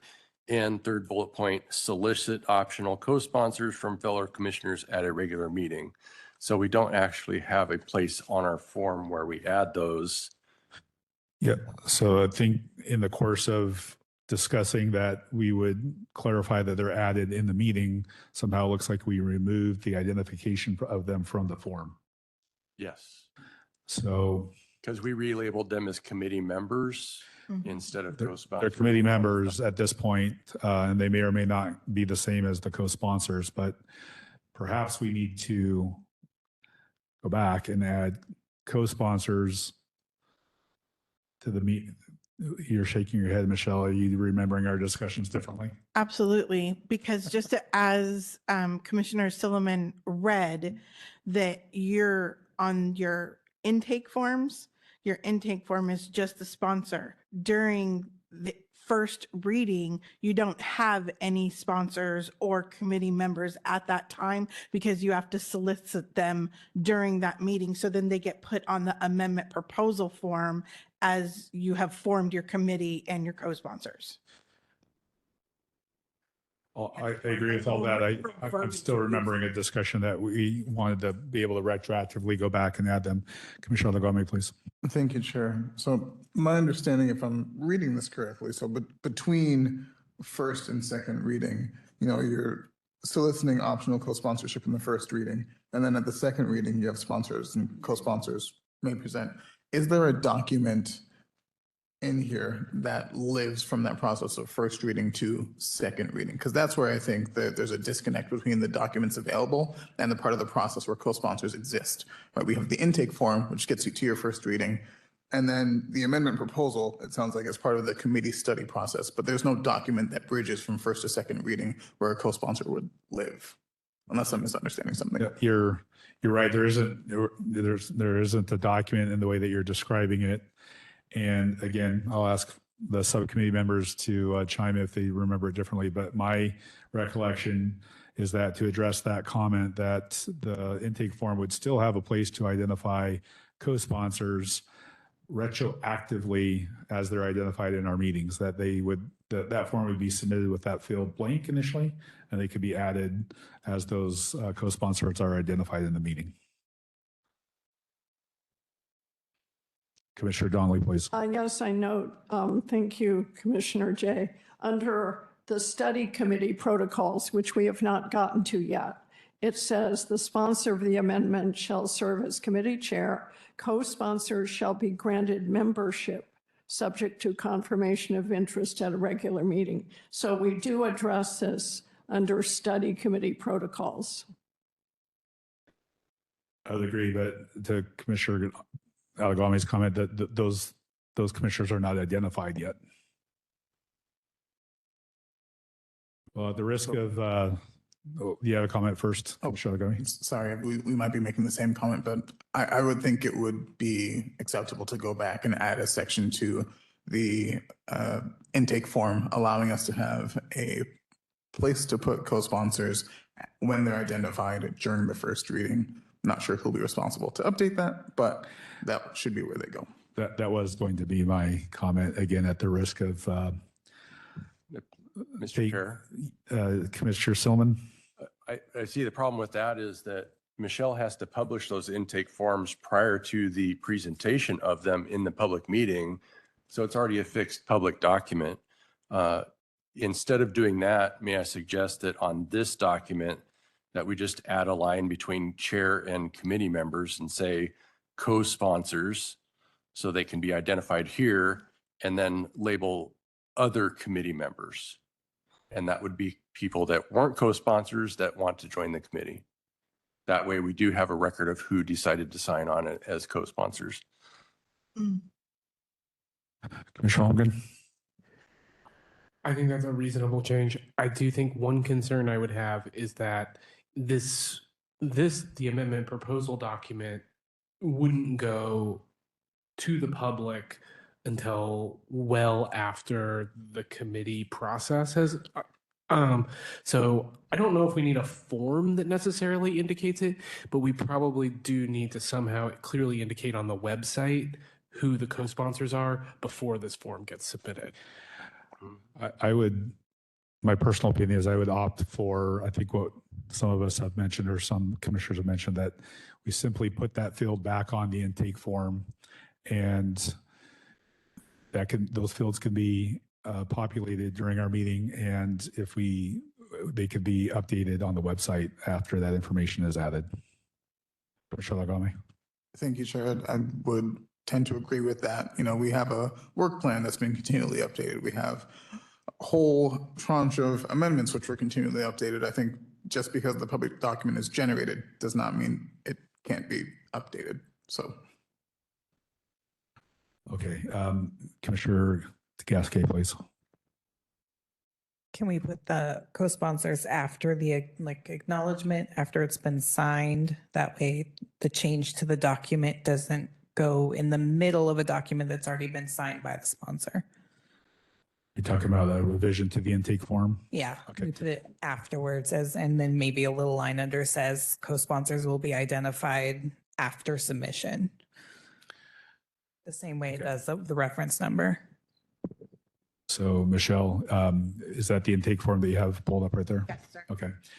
So I think what we're hearing is, although there's not unanimous agreement on this, apparently some identification at the bottom of the form to identify the names of co-sponsors who are identified in the open meeting.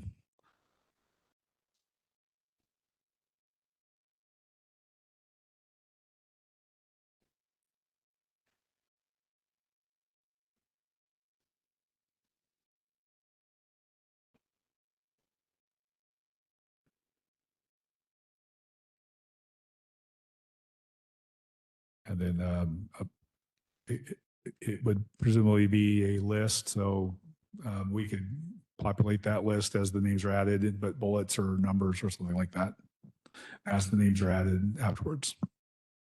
Okay. And then, Here. yep. Might I suggest that we maybe word that co-sponsors identified at first reading? Okay. Yes.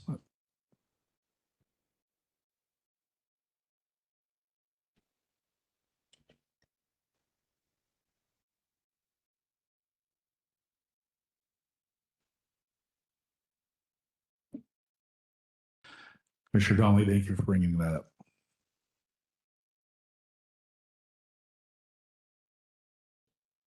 Okay, thank you, Michelle. Commissioner Silman, did you want to, we got sidetracked a little bit there. We went back to a prior document. You want to pick up where you left off on the second document that you were discussing? I think I covered all the changes unless people have questions or proposed amendments to the what is now the amendment proposal document. Commissioner Adegami, and then we'll go to Commissioner Holmgren. Commissioner Holmgren and then Commissioner Adegwami.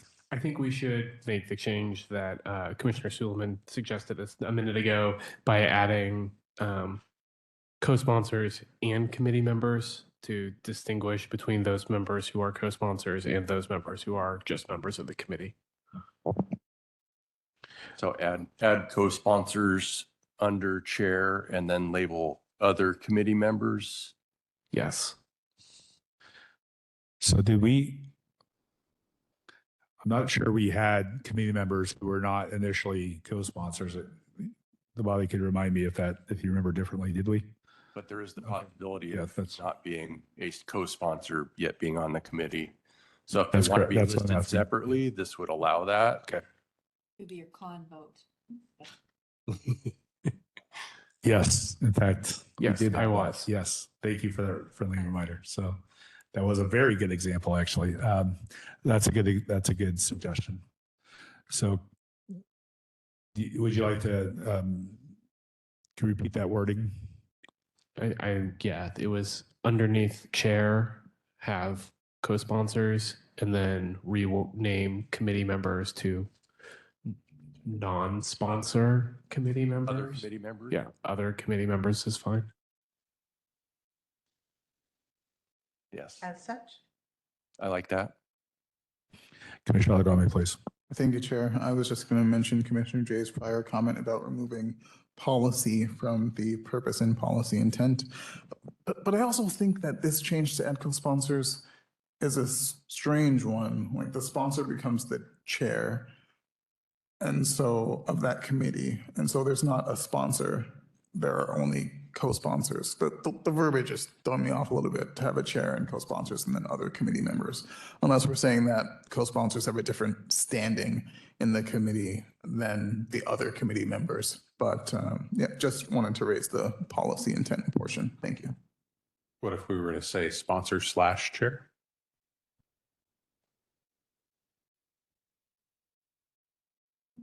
Makes sense. Okay.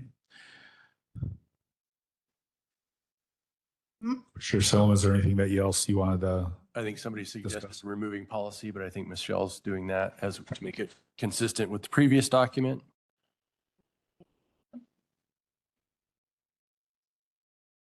Oh, it is. It said and in the Purpose other and one. intent. Purpose and intent. Any other suggested changes, or Mr. Chair, you can solicit them? Commissioners, are there any other comments on this document? Wonder if we might strike applicable. Here. Yeah.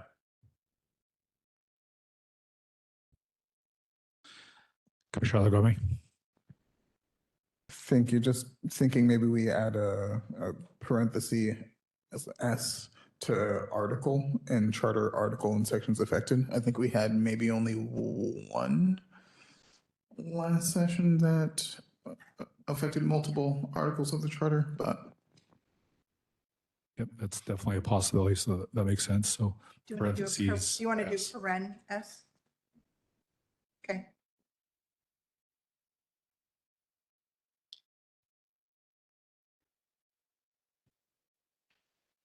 Okay, Commissioners, any other comments or proposed revisions?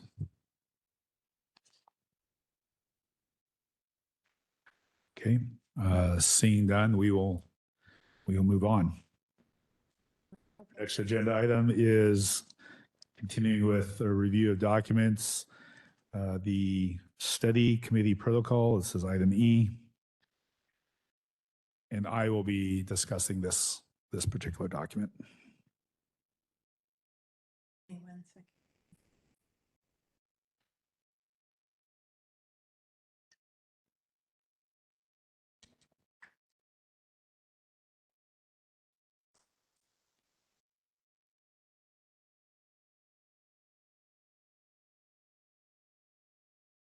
So many documents.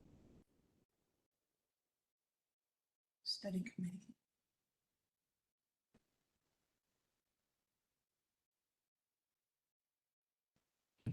Okay, thank you. So, Commissioners, this is the document that provides the protocols and procedures for our study committees.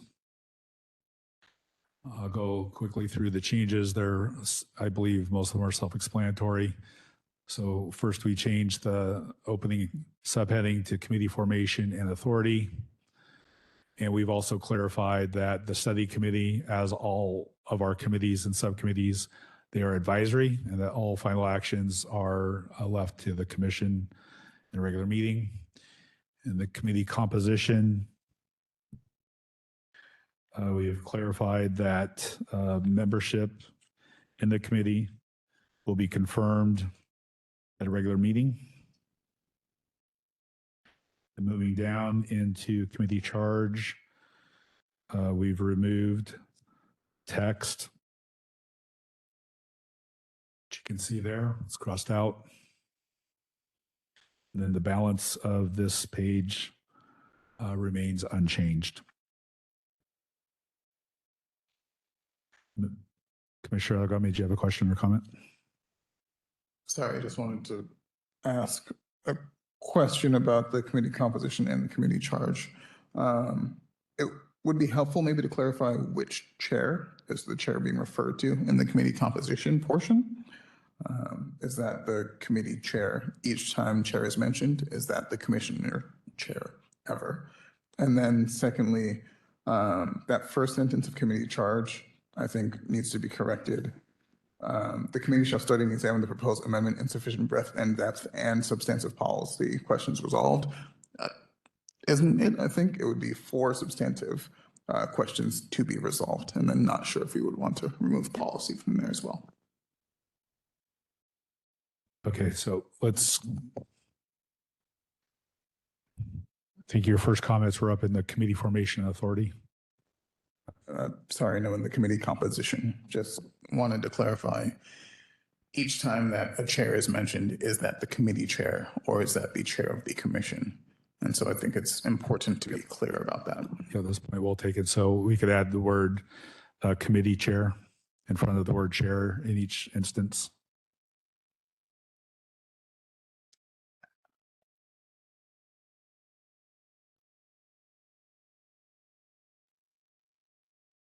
While Michelle's doing that, could you please repeat your other suggestion?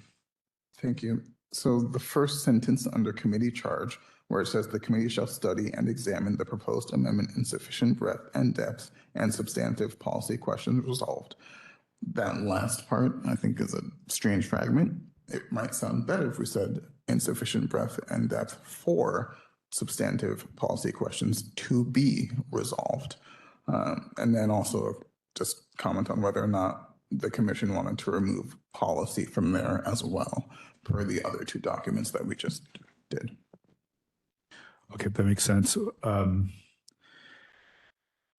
If I heard you correctly, you're at the end of the first sentence, you're suggesting the word "and" be removed and changed to "or." Would you also feel comfortable if it were to say keep the word "and" then follow your other suggestions and substantive policy questions to be resolved? So that's it's not an either or, so it's those things. You could keep the and say and have substantive policy questions resolved, but there's just a tense problem in there where either they are studying and examining in order to have those questions resolved, or they are working in sufficient breadth and depth for those questions. And substantive policy questions have been resolved. That could also work. Okay. Small suggestion, would it work, Commissioner Adewami, if we moved the word resolved to before substantive policy questions, so they are resolving substantive policy questions? In that case, we would have to drop the D from resolved and make it resolve, because we're saying shall study and examine. So then they would have to resolve substantive policy questions. Sorry, grammarian. Yeah, I think I like that. So, Okay. Michelle, did you catch that? Sorry, no, so please just tell me. Okay, Commissioner Agami, you want to repeat? Absolutely. And thank you to Commissioner Silliman for the suggestion. We'll just take that word resolved and delete it. We're going to type the word resolve in front of substantive.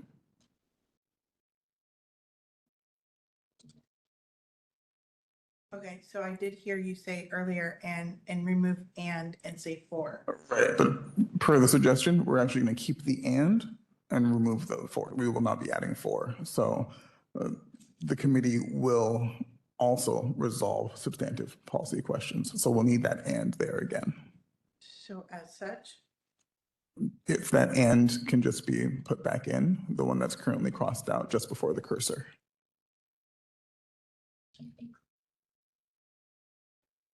Thank you. Thank you, Commissioner. Thank you. Commissioner Holmgren, please. Since we're getting into this, I wonder if we should change the word resolve to address. I don't think we're resolving questions in the study committee, but we are addressing, or I feel like address is a better word than resolve. I had a similar thought. Thank you for bringing that up. Let's change resolve to address. thank And Commissioner Jay. Commissioner Jay, do you have a comment? Is it related to this? Yes, sir. All about the Scrivener action that's going on. Okay, so first line. Work plan is 2 words. It should be 1 to be consistent with the document. On committee composition, the second to last sentence, or Commissioner Jay, can you slow down a second? my apologies. I'm excited about Scrivenering. So happy. Now that you guys got me started, usually I try to stay on. Committee charge still? No. We're on the very top, He's first at the line. top. Okay. So work plan's 1 word on the very first line, commission's approved work. Yes, it is. I got a few more, and I apologize for this, Michelle. You're good. So then on the committee composition paragraph, on the second to last line, it says becomes the chair. Yes. Since chair is capitalized everywhere else, I think we should capitalize it there. Now, is that committee chair or is that chair? It is committee chair, so it could be, you could also include the committee chair in there as well. Got it? Commissioner Adeguame already beat me to that policy going on under that. So then if you go all the way to the bottom of the bullet points where it says has input of county's financial services office, I believe the office should be capitalized there. Then if we keep going to legal opinion and procedures. Okay.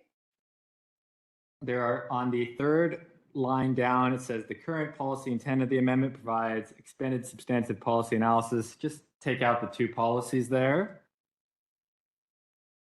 I'm sorry. Are you talking about in the first paragraph? Yeah, and under the third line. Actually, now it's moved a little bit now, but on yours, so it's on the 4th and the 3rd line. So where your mouse is right now, it says reflects the current policy. Just put, you can take out the policy there. And then on the 4th line, it starts with policy analysis. It could just be analysis. I have 1 more. On the very last 2 words, it says drafting committee. Drafting committee can be capitalized, and I promise I will stop scrivenering now.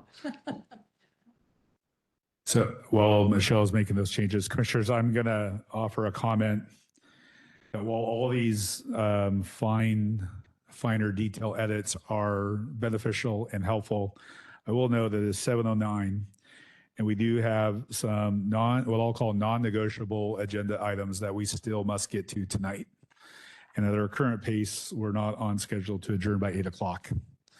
So I am not discouraging anyone from making comment, but I would also ask you to, that we decide if our proposed revisions are essential. That makes sense. Commissioner Adeguame, please. Thank you, Chair. I just wanted to ask a quick question.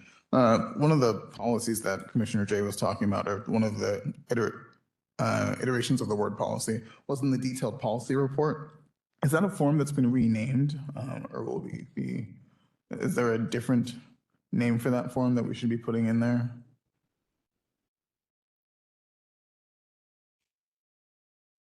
Yeah, that was changed to the AP form, the amendment proposal form.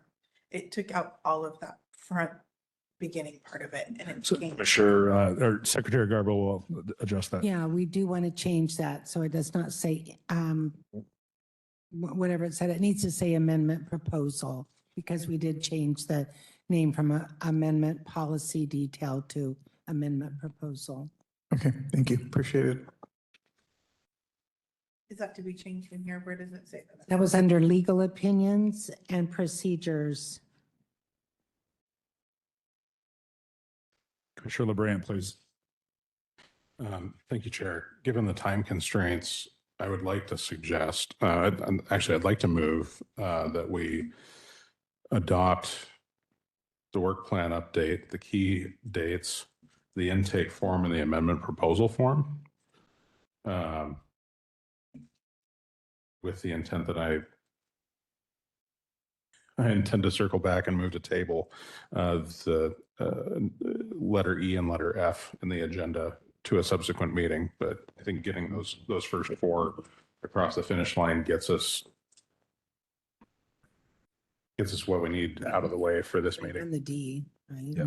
So your motion is to adopt the documents identified in items A, B, C, and D as they've been amended in this meeting and Yes. brought forward by the subcommittee and then further amended in this meeting, and then table further consideration of the documents in items E and F to a future meeting, which would be September 30th at the earliest. Is that your motion? To the extent that I can move two things at the same time, yes. Seconded, Adegweme. Okay, so commissioners, it's been moved and seconded that we adopt the documents in A, B, C, and D of our old business as suggested by the work plan subcommittee and then further amended in this meeting, and then table further consideration of items E, the documents identified in items E and F for a future meeting, which would occur no sooner than September 30th. Are there any opposed? Are those two motions that we're just adopting at once? It was a two-part motion. Okay, I'll ask again, are there any opposed? Okay, seeing none, that motion is approved. And we will then move on to new business. And our new business, commissioners, is ballot order lot drawing. And I will ask, this is how we will determine the order in which our amendments will appear on the ballot. And I will ask Secretary Garber to guide us through this discussion. Thank you. Okay, I have, I need 4 people to assist me, 4 commissioners, and you will be writing down the tiles that we, goes both that way. Okay, actually, okay, so what we will be doing is we'll have Chair Erickson pull a tile and announce it. And that'll be for the very first one, 2601. Then you'll write that down in that first column.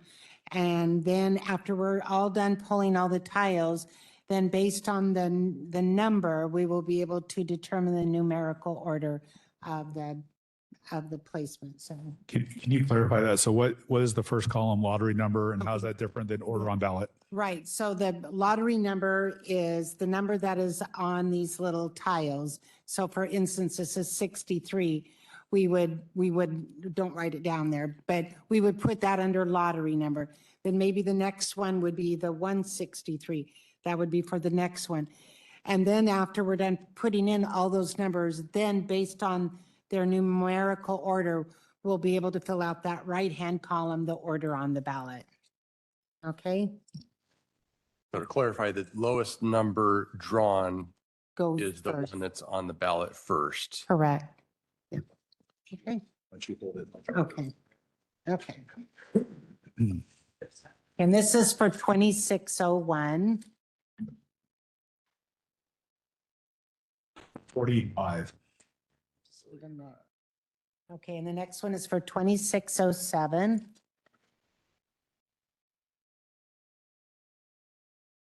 148. And then for 2608,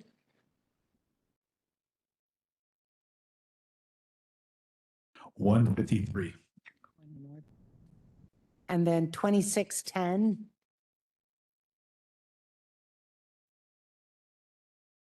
$14. and then 2614,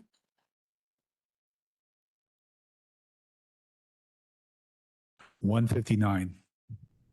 Bingo. Sorry. and then was that 2620? Was that 2620 we just did? 20 is the next. Okay, 2620 for the next one. 3. Oh. 3. That one goes. Okay, and then we have 2623, 3. and then 2624, 102. and 2640. 158. Okay, so then you will look at those numbers in the left-hand column and based on those numbers, determine the order they are in that right-hand column. And then you all do it and then sign your name and date it. And then we'll review it and let you all know the placement for them.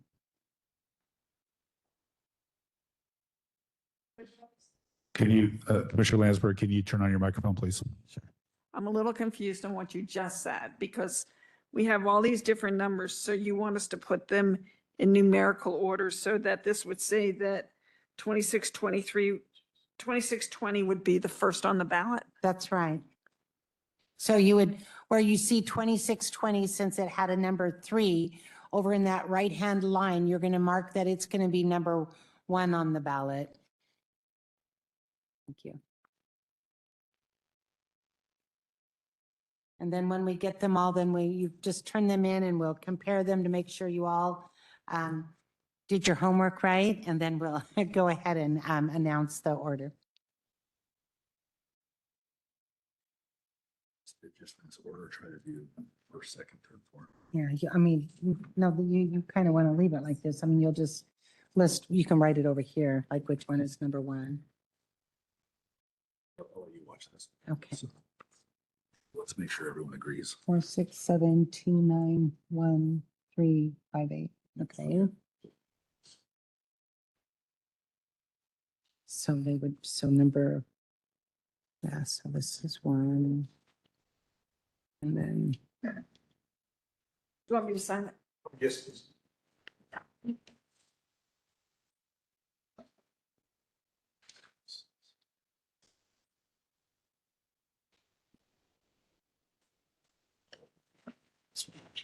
oh, good.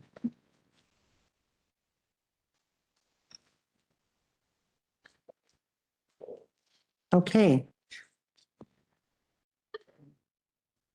4, 6, 7, 2, 9, 3, 5, 8. Okay. Okay, they're listed over there.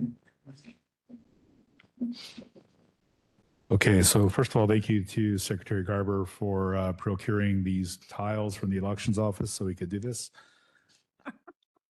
All right, so commissioners, based on what we just did, our amendments will appear in this order. Appearing first will be Amendment 2620, limitation on consecutive terms for county council members. Appearing second will be 2610, revised budget transparency and process. Appearing third, 2623, revised council powers regarding boards and commissions. Appearing fourth, 2601, clarifying nonpartisan office elections. Appearing fifth, 2624, require annual report publication for the county manager. Appearing sixth, 2607, housing impact analysis. Appearing seventh, 2608, requires supermajority council for approval of county taxes. Appearing 8th, 2640, amending the initiative, mini initiative, and referendum process. Appearing 9th, 2614, performance audits. Appearing 10th, if it makes it to the ballot based on the actions of the county council.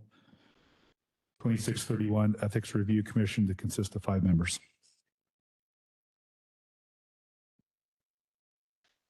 Before we move on, are there anyone want to potentially express any concerns with the procedure or disagreement with the results?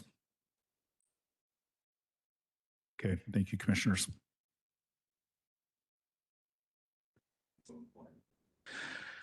Okay, commissioners, our next new business item.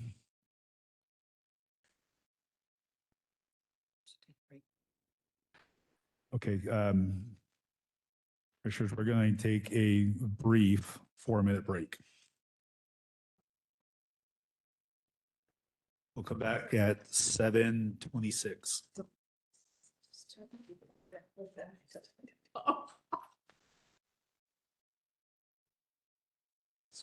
Commissioners, welcome back. Our next new business item is to discuss pro and con committees. And to begin this discussion, we'll review the motions that the body approved in June. And Michelle, when you're ready, you can bring those up. Thank you. So commissioners, you may recall that our first motion on this matter occurred on June 10th, and that was with respect to the OR committee. And then we took up the against committee discussion on June 17th and have a separate motion on that. So first, Michelle, if you could enlarge that, please.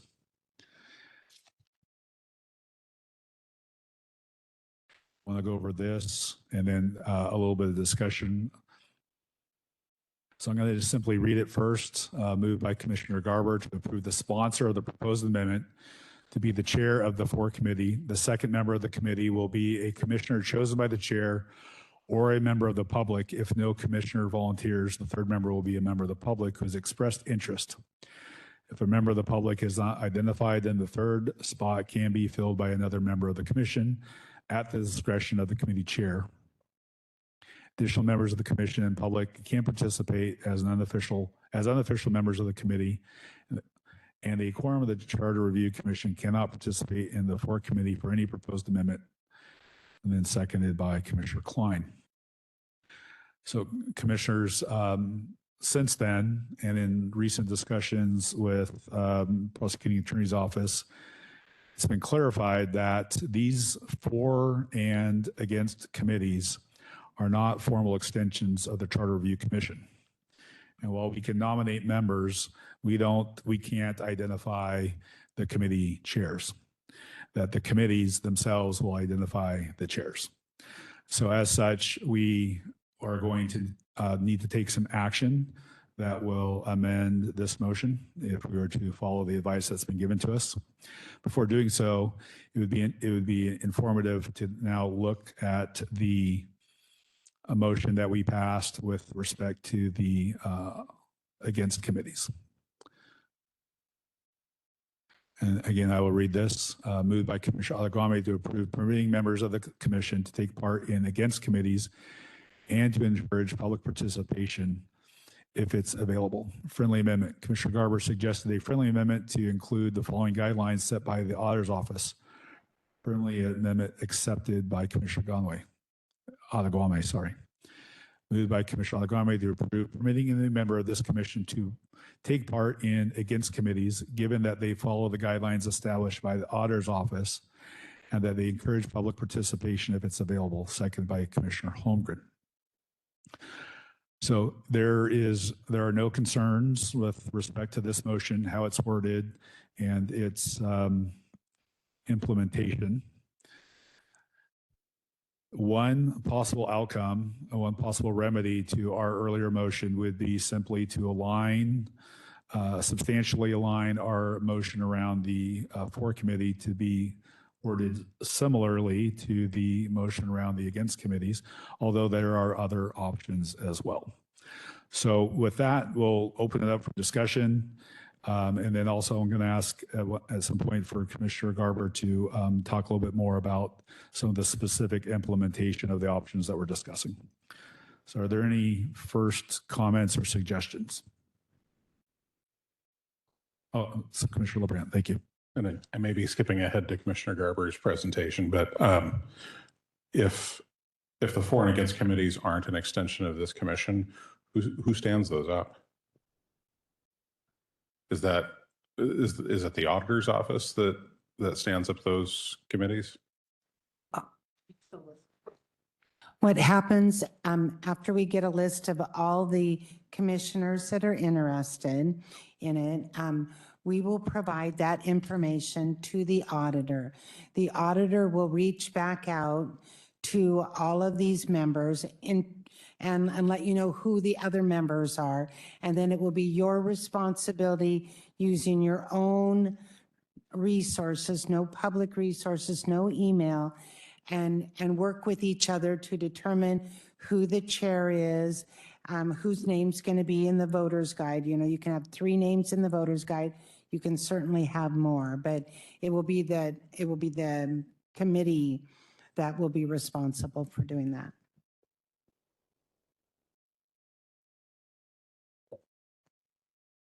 Quick question. Landsberg, on the- please. For the people who are volunteering for the pro and con, can we use our county email to email members and say, could you provide me with a private email address and or phone number? And then use that for the rest of what the work that's being done. Well, we can, well, Mr. McDowell, I'll let you volunteer a comment first before I do. If there's no other way of initiating that communication, then that may be what you have to do. But to the extent that you're able to initiate communications without using your county address whatsoever, that would certainly be preferable. I have a suggestion. A lot of us have each other's phone numbers. We could certainly reach out to them by phone and ask them for their personal email address. And if you have more of them, could you maybe people could just provide their stuff on the way out the door so somebody could be the repository of contact information? So I might be wrong here, but if you provide your private information during a meeting to another commissioner, there's a really good chance it's subject to public disclosure. So if you're going to do stuff, I would do it after the meeting on your own phone if you can, from your own computer or whatever, because anything that touches the county's purview is subject to disclosure. Question for Commissioner Selwyn. perhaps Commissioner Garber can answer this. If you have 6 people that volunteer for a pro committee in the elections department, doesn't the elections department share that information with all the people that want to be on that committee? So the elections office only deals with it when the jurisdiction can't do it themselves. So let's say they reach out to citizens and they get 6 people that are interested in it. They usually do first come, first serve, and they'll take the first 3 people and determine that they're the committee. Now, many of these committees say, hey, who else expressed interest? And they will be able to get the other names to find out who else expressed interest. So all of those people those other 3 people could be in an advisory capacity for the committee. Commissioner LeBrand. But if I'm understanding correctly, then to address Commissioner Landisberg's questions, the auditor's office actually makes that initial contact, that initial outreach. And then at that point, you'll have access through them to contact info. Right. So once I get everybody's name on these sheets, I have every one of your phone numbers. I can put your phone numbers on here. And then I can reach out and ask you your personal email. And then when I turn them in tomorrow, they will have your phone number and your email address, and we can share it to them that way. And then it's not public information. But we can only, the first 3 people that we list are the people that we're going to give to the auditor's office. If there are other people, I can list it on here, and I can make sure the committee is informed of those additional people, or you could be writing them down for your own group, but we can make sure you get that information, because there's also a lot of citizens that want to participate too. So we want to make sure you get all that information. I don't, and I can share that information via phone calls, so you can have that. Secretary Garber, just for clarity, can you describe what form you're referring to that was in your hands and how it gets used and submitted, what information's on? And I'm looking at this and I find it really interesting. It's from the elections office, and they say that the first committee person is the chair. And I find that funny that they want the appointment form filled out already indicating the chair when they don't even make it until after the committee's form. But this form has an area where we can list 3 people that are interested in for that proposal and 3 that are against. So we will turn these in to the auditor and then provide those committees with any extra names.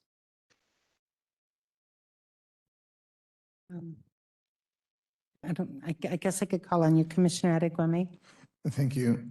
Just a question. So the first committee member in either the for or against column, right, provides the content information, which is printed in the local voters pamphlet is what it says there.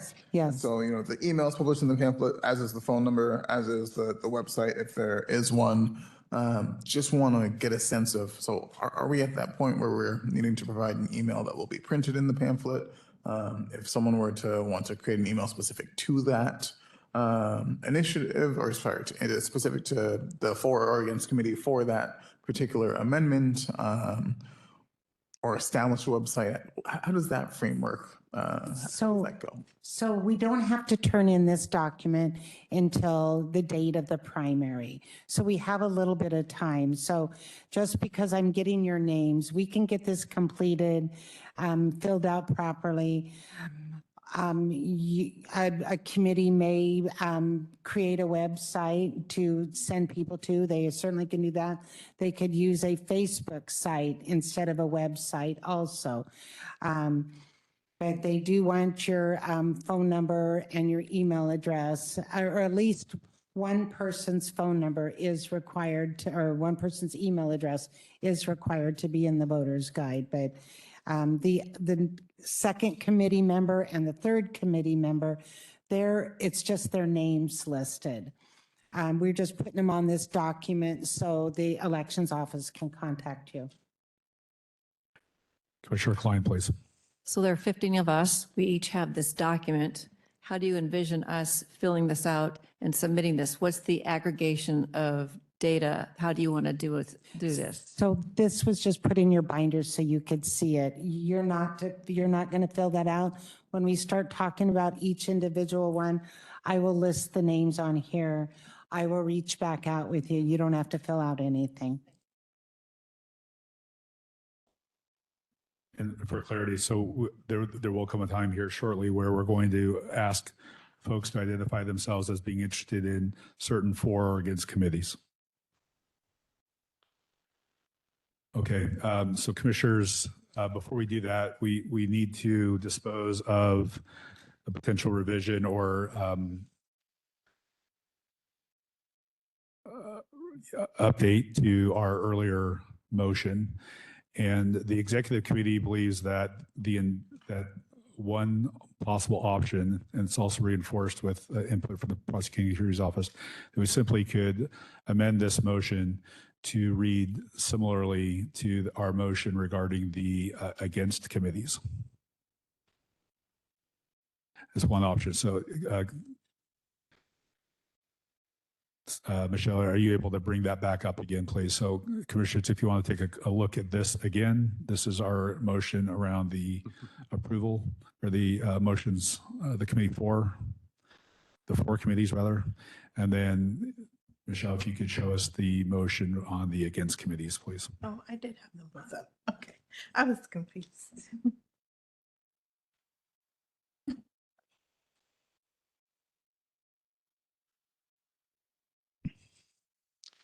So because we, as a body, approved this motion and we're now looking to amend it, and this motion has not, this agenda topic has not been previously placed on our agenda, to amend a motion previously approved today would require a 2/3 vote, which based on we have 14 present, so that would still be 10.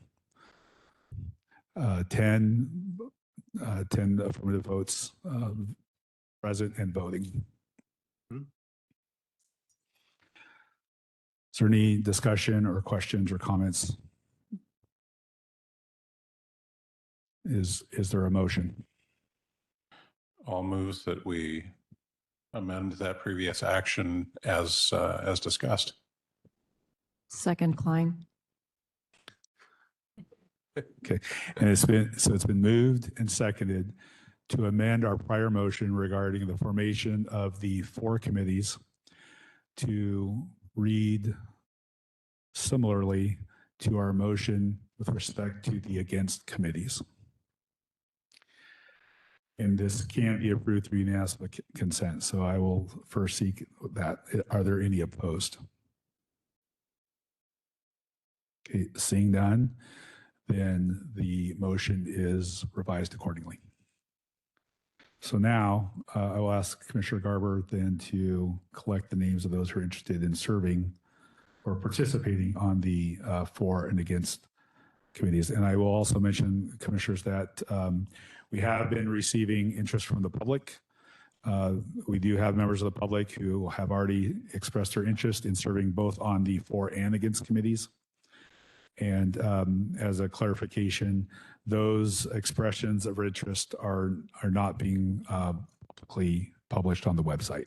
They'll be shared with members of the commission who are interested.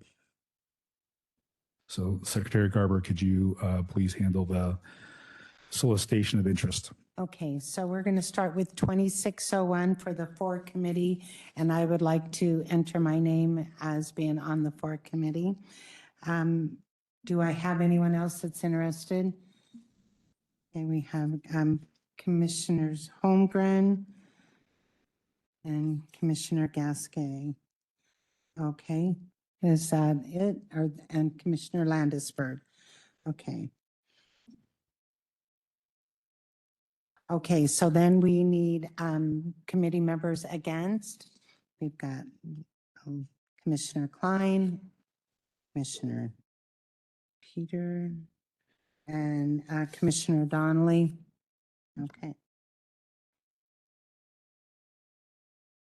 Okay, so our next one is for 20. Sorry, can I get clarification? It was Klein and Donnelly and who else? Commissioner Silliman. Thank you. We just need to, because we're reading it into the record, so we have to be very clear. Thank you. Thank you. So our next one is for 2607.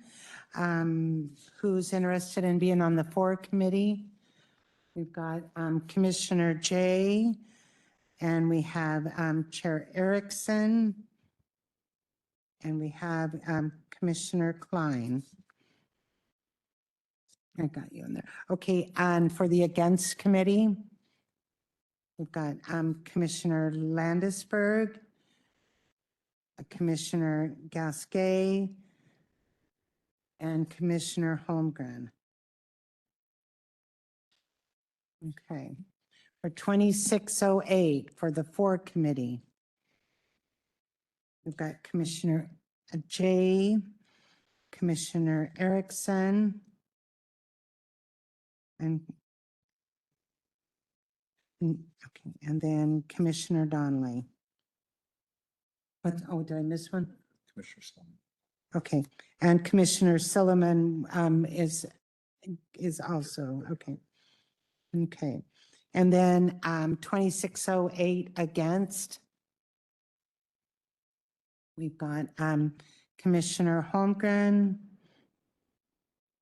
Commissioner Gasquet,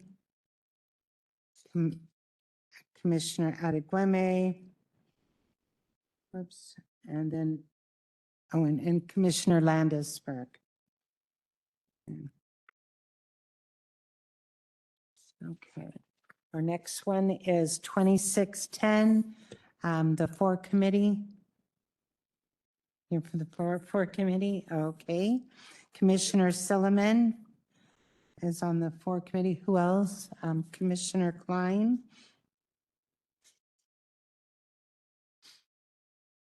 And Commissioner Donnelly. And we don't have to fill all, all three of them don't have to be filled out. We can leave room for citizens too, just to let y'all know. Okay, and now the against committee for 2610. Okay, Commissioner Holmgren and Commissioner Landesberg. Okay. Next, we are doing 2614.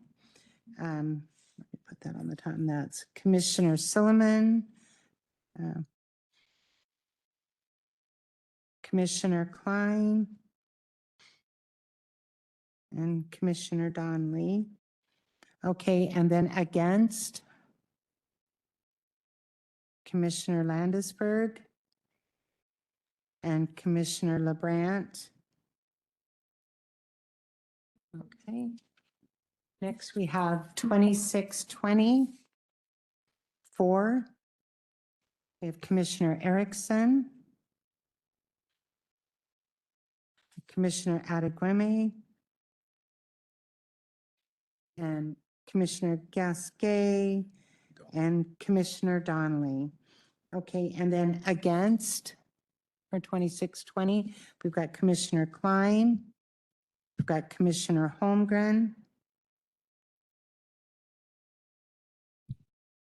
and Commissioner Landesberg. Okay, next we have 2623. Commissioner Adegueme is 4. Let me write 26. I said 2623. Is there other on the FOR committee? Commissioner LeBrandt? Okay. And on the against side, do we have anyone wanting to be on the opposing committee? No? Okay, we'll fill that with citizens. Okay, next one is 2624. Commissioner Adegueme on the 4.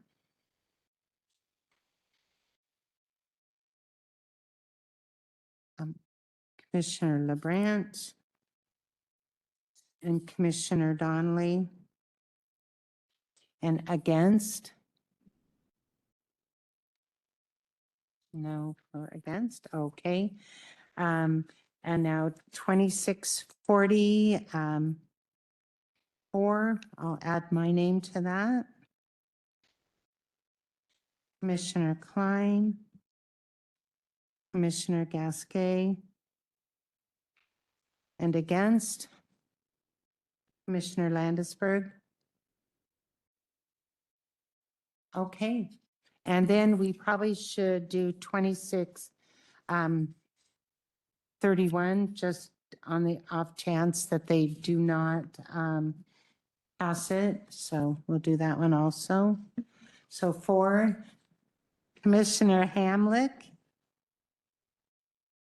Commissioner Adegueme, and I would also like to add my name to that also. Okay, and against? Are there any against? What's that? I'm the only one who voted against it, so I think I'm the only one who's eligible. You're gonna be on the against? Okay. Okay. All right. That's it. Okay, thank you, commissioners. So commissioners, we have two new business items left. It is 7:50 p.m. Both these are intended to be roundtable discussions, one with respect to our bylaws, another with respect to 2028 ballot discussion.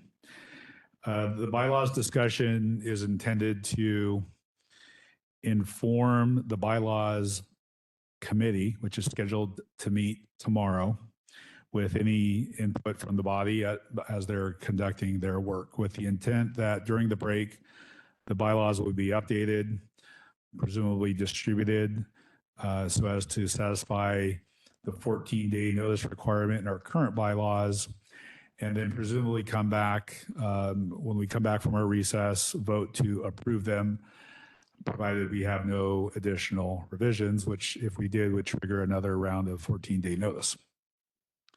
So given the time, rather than a roundtable, are there any hot topics, burning items that the members of the commission would like to make known to the bylaws committee? Commissioner Donnelly. Yes, I would like to suggest that if at all possible, all of us could just look through the bylaws tonight or tomorrow and send to Chair Erickson suggestions that we might have so that the bylaws committee can have those suggestions in hand tomorrow when we have our first meeting.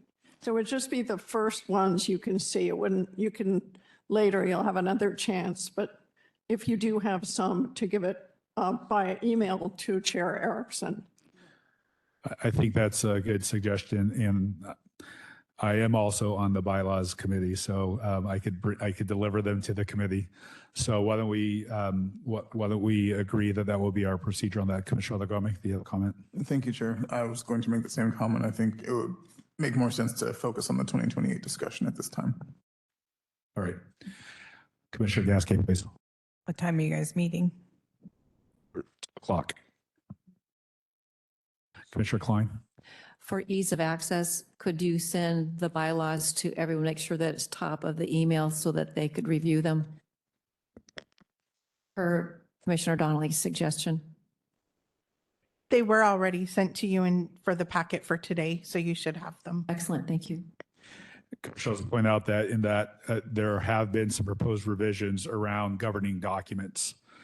And the bylaws, or sorry, the work plan subcommittee was able to potentially review them because that portion of the bylaws pertain to the work plan, but the work plan subcommittee didn't have the authorized scope to go beyond that. The work plan subcommittee did not address the bylaws at all, even though there are some proposed revisions in there, but they were initiated back in May by the executive committee. So the bylaws subcommittee will be looking at the entirety of the bylaws potentially. So the proposed revisions that you see in there are also up for subject to review and discussion.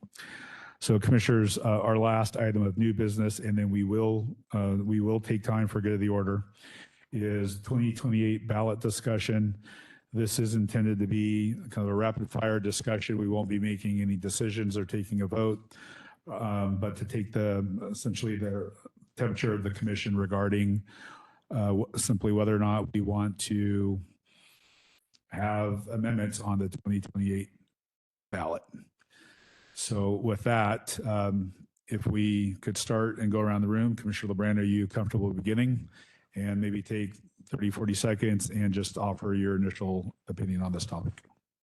I would prefer that we not put things on the 2028 ballot. Thank you. Commissioner Holmgren, please. I think we should endeavor to get our work done by 2027. Commissioner Gasquet.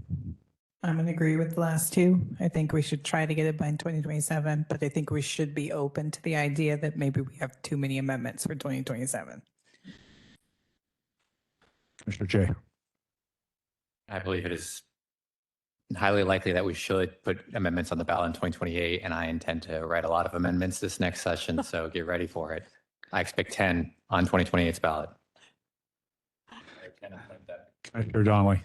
Yes, I think we should leave it open. We don't know. The future is uncertain. And so we should have a process to put amendments on the 2028 ballot. Commissioner Landsberg. I would like to see us able to put stuff on the 2028 ballot because there's a higher voter turnout in presidential election years than in an off-election year, which next year will be. Vice Chair Haas. I haven't formed my official opinion yet. Speaking for myself, I'm generally opposed to it. I think the voters intended that a 2-year term meant amendments on 2 ballots. And I also have a logistical concern about submitting amendments to the auditor's office, and then they sit for almost a year without a responsible body to them. We would be vacating our seats, this body would be disbanded, and there's no entity responsible for the amendments afterwards to field questions and advocate for them. And that is exactly what I was going to say. I think that if we had something on the 2028 and we've already disbanded, we have no town halls, no information out there. They have a very low success rate. So I'm not overly, I really don't like the idea, but I guess we'll probably have to make that determination when we see how many amendments we're working with. Commissioner Selwyn. I think it's, in my mind, premature to discuss it. We don't know how many amendments we're going to get through the process for the 2027 ballot yet. I think this is something that we should discuss in maybe June and see, are there other amendments that this commission wants to bring forward? And if they do, we continue with the process at that point. Until then, I think we've processed full steam ahead. We got a July deadline next year to get ballots on the 2027 ballot. And I think we see where we're at then. Thank you. Commissioner Klein. I'm open to having some consideration for the 2028 ballot, though once we got around to you, Chair, I thought that you made a great point as far as not having a body here to work on all the work that we're going to be doing here, getting it into the general. So I'm open to it, but I think that, like Commissioner Silliman said, we are way ahead. We've got to focus on 2026 and then 2027 before we really look ahead to 2028. We're a little out of scope for that. Thank you. Commissioner Benton. I think we should focus on what we have to get done for next year, but leave the door open. Commissioner Hamlick. Exactly. I just leave it open right now. I think we do have to concentrate on 2027. And I remember us all ready for this break after 2026. So I think we should leave it open. Thank you. And Commissioner Alagami. Thank you, Chair. The amount of time between the dissolution of this commission at the end of 2027 and the general election in 2028 is too great for me to, feel comfortable with having us put anything on the ballot in that year. As Commissioner Donnelly said, the future is unknowable. So what happens if we have another situation like 2631 where the council adopts something via ordinance that we're going to put on the ballot, almost an entire year, to your point, from when we would be able to submit that to the auditor's office. And so it just doesn't seem like it would make sense to me. And again, I think there's a valid point about voter fatigue as well and having charter amendments on the ballot 3 years in a row. So thank you. Thank you. Commissioner LaBrant. While I understand the appeal of riding the fence on this one and leaving the door open, I want to put out there that having amendments on the 2028 ballot will have substantial and material changes to the 2027 schedule. For example, how big the break might be during summer of 2027, whether we would have like 2-hour meetings versus 3-hour meetings every week or every other week, because of the time that is involved in developing these proposals. So as much as I understand the appeal of wanting to decide that later, I would strongly request coming down on one side of the fence or the other and letting folks on the work plan subcommittee know so that we can develop a work plan that takes that into account. Thank you. Okay. Commissioners, that concludes our new business. And before we adjourn the meeting, we'll open up the floor to good the order. I will mention I have a couple of items, but I'll open up the floor to other commissioners first if there's anything. Commissioner Landsberg, please. Okay, I'm going to be appearing with Chuck Green at the Democratic Forum at Fairway Village to talk about the amendments, but I'm not appearing in my official capacity. I'm appearing as a member of Fairway Village. Thank you. Commissioners, anything else? Okay, I have a couple of things. Commissioners, I wanted to offer an explanation as to why I changed my vote in our last meeting. Since our last meeting, I've become aware of a couple of interesting theories that others have advanced to try to explain it. The real explanation is not very interesting. I simply misspoke. Earlier in the day, I had actually called Commissioner Alaguame to let him know that I intended to vote no. And I did vote no against the amendment after committee study, and my reasons for voting no didn't change. As soon as I recognized my error, I mentioned it to Secretary Garber, and then I waited for the roll call to end to correct that. So I felt like I wanted to make that clarification for the body. I also wanted to mention I will not be able to attend our July 22nd meeting, our training meeting live. And then as a follow-up to my earlier mention about receiving an invitation to speak to the Vancouver Chamber, two things. One, that date has not yet been set. And then secondly, the nature of that speaking invitation has been clarified. It will not be an open public meeting. It will be meeting with the leadership of the chamber in a non-public setting. But I will still be speaking in an official capacity as the chair. Commissioners, are there any other items for good of the order before we call for a motion to adjourn regular meetings until September 30th? And I'm going to use my gavel today for that. I would like to move that we adjourn until our September meeting. Second. Haas. Okay, it's been moved and seconded that we adjourn and then reconvene our next regularly scheduled meeting on September 30th. Are there any opposed? We're adjourned.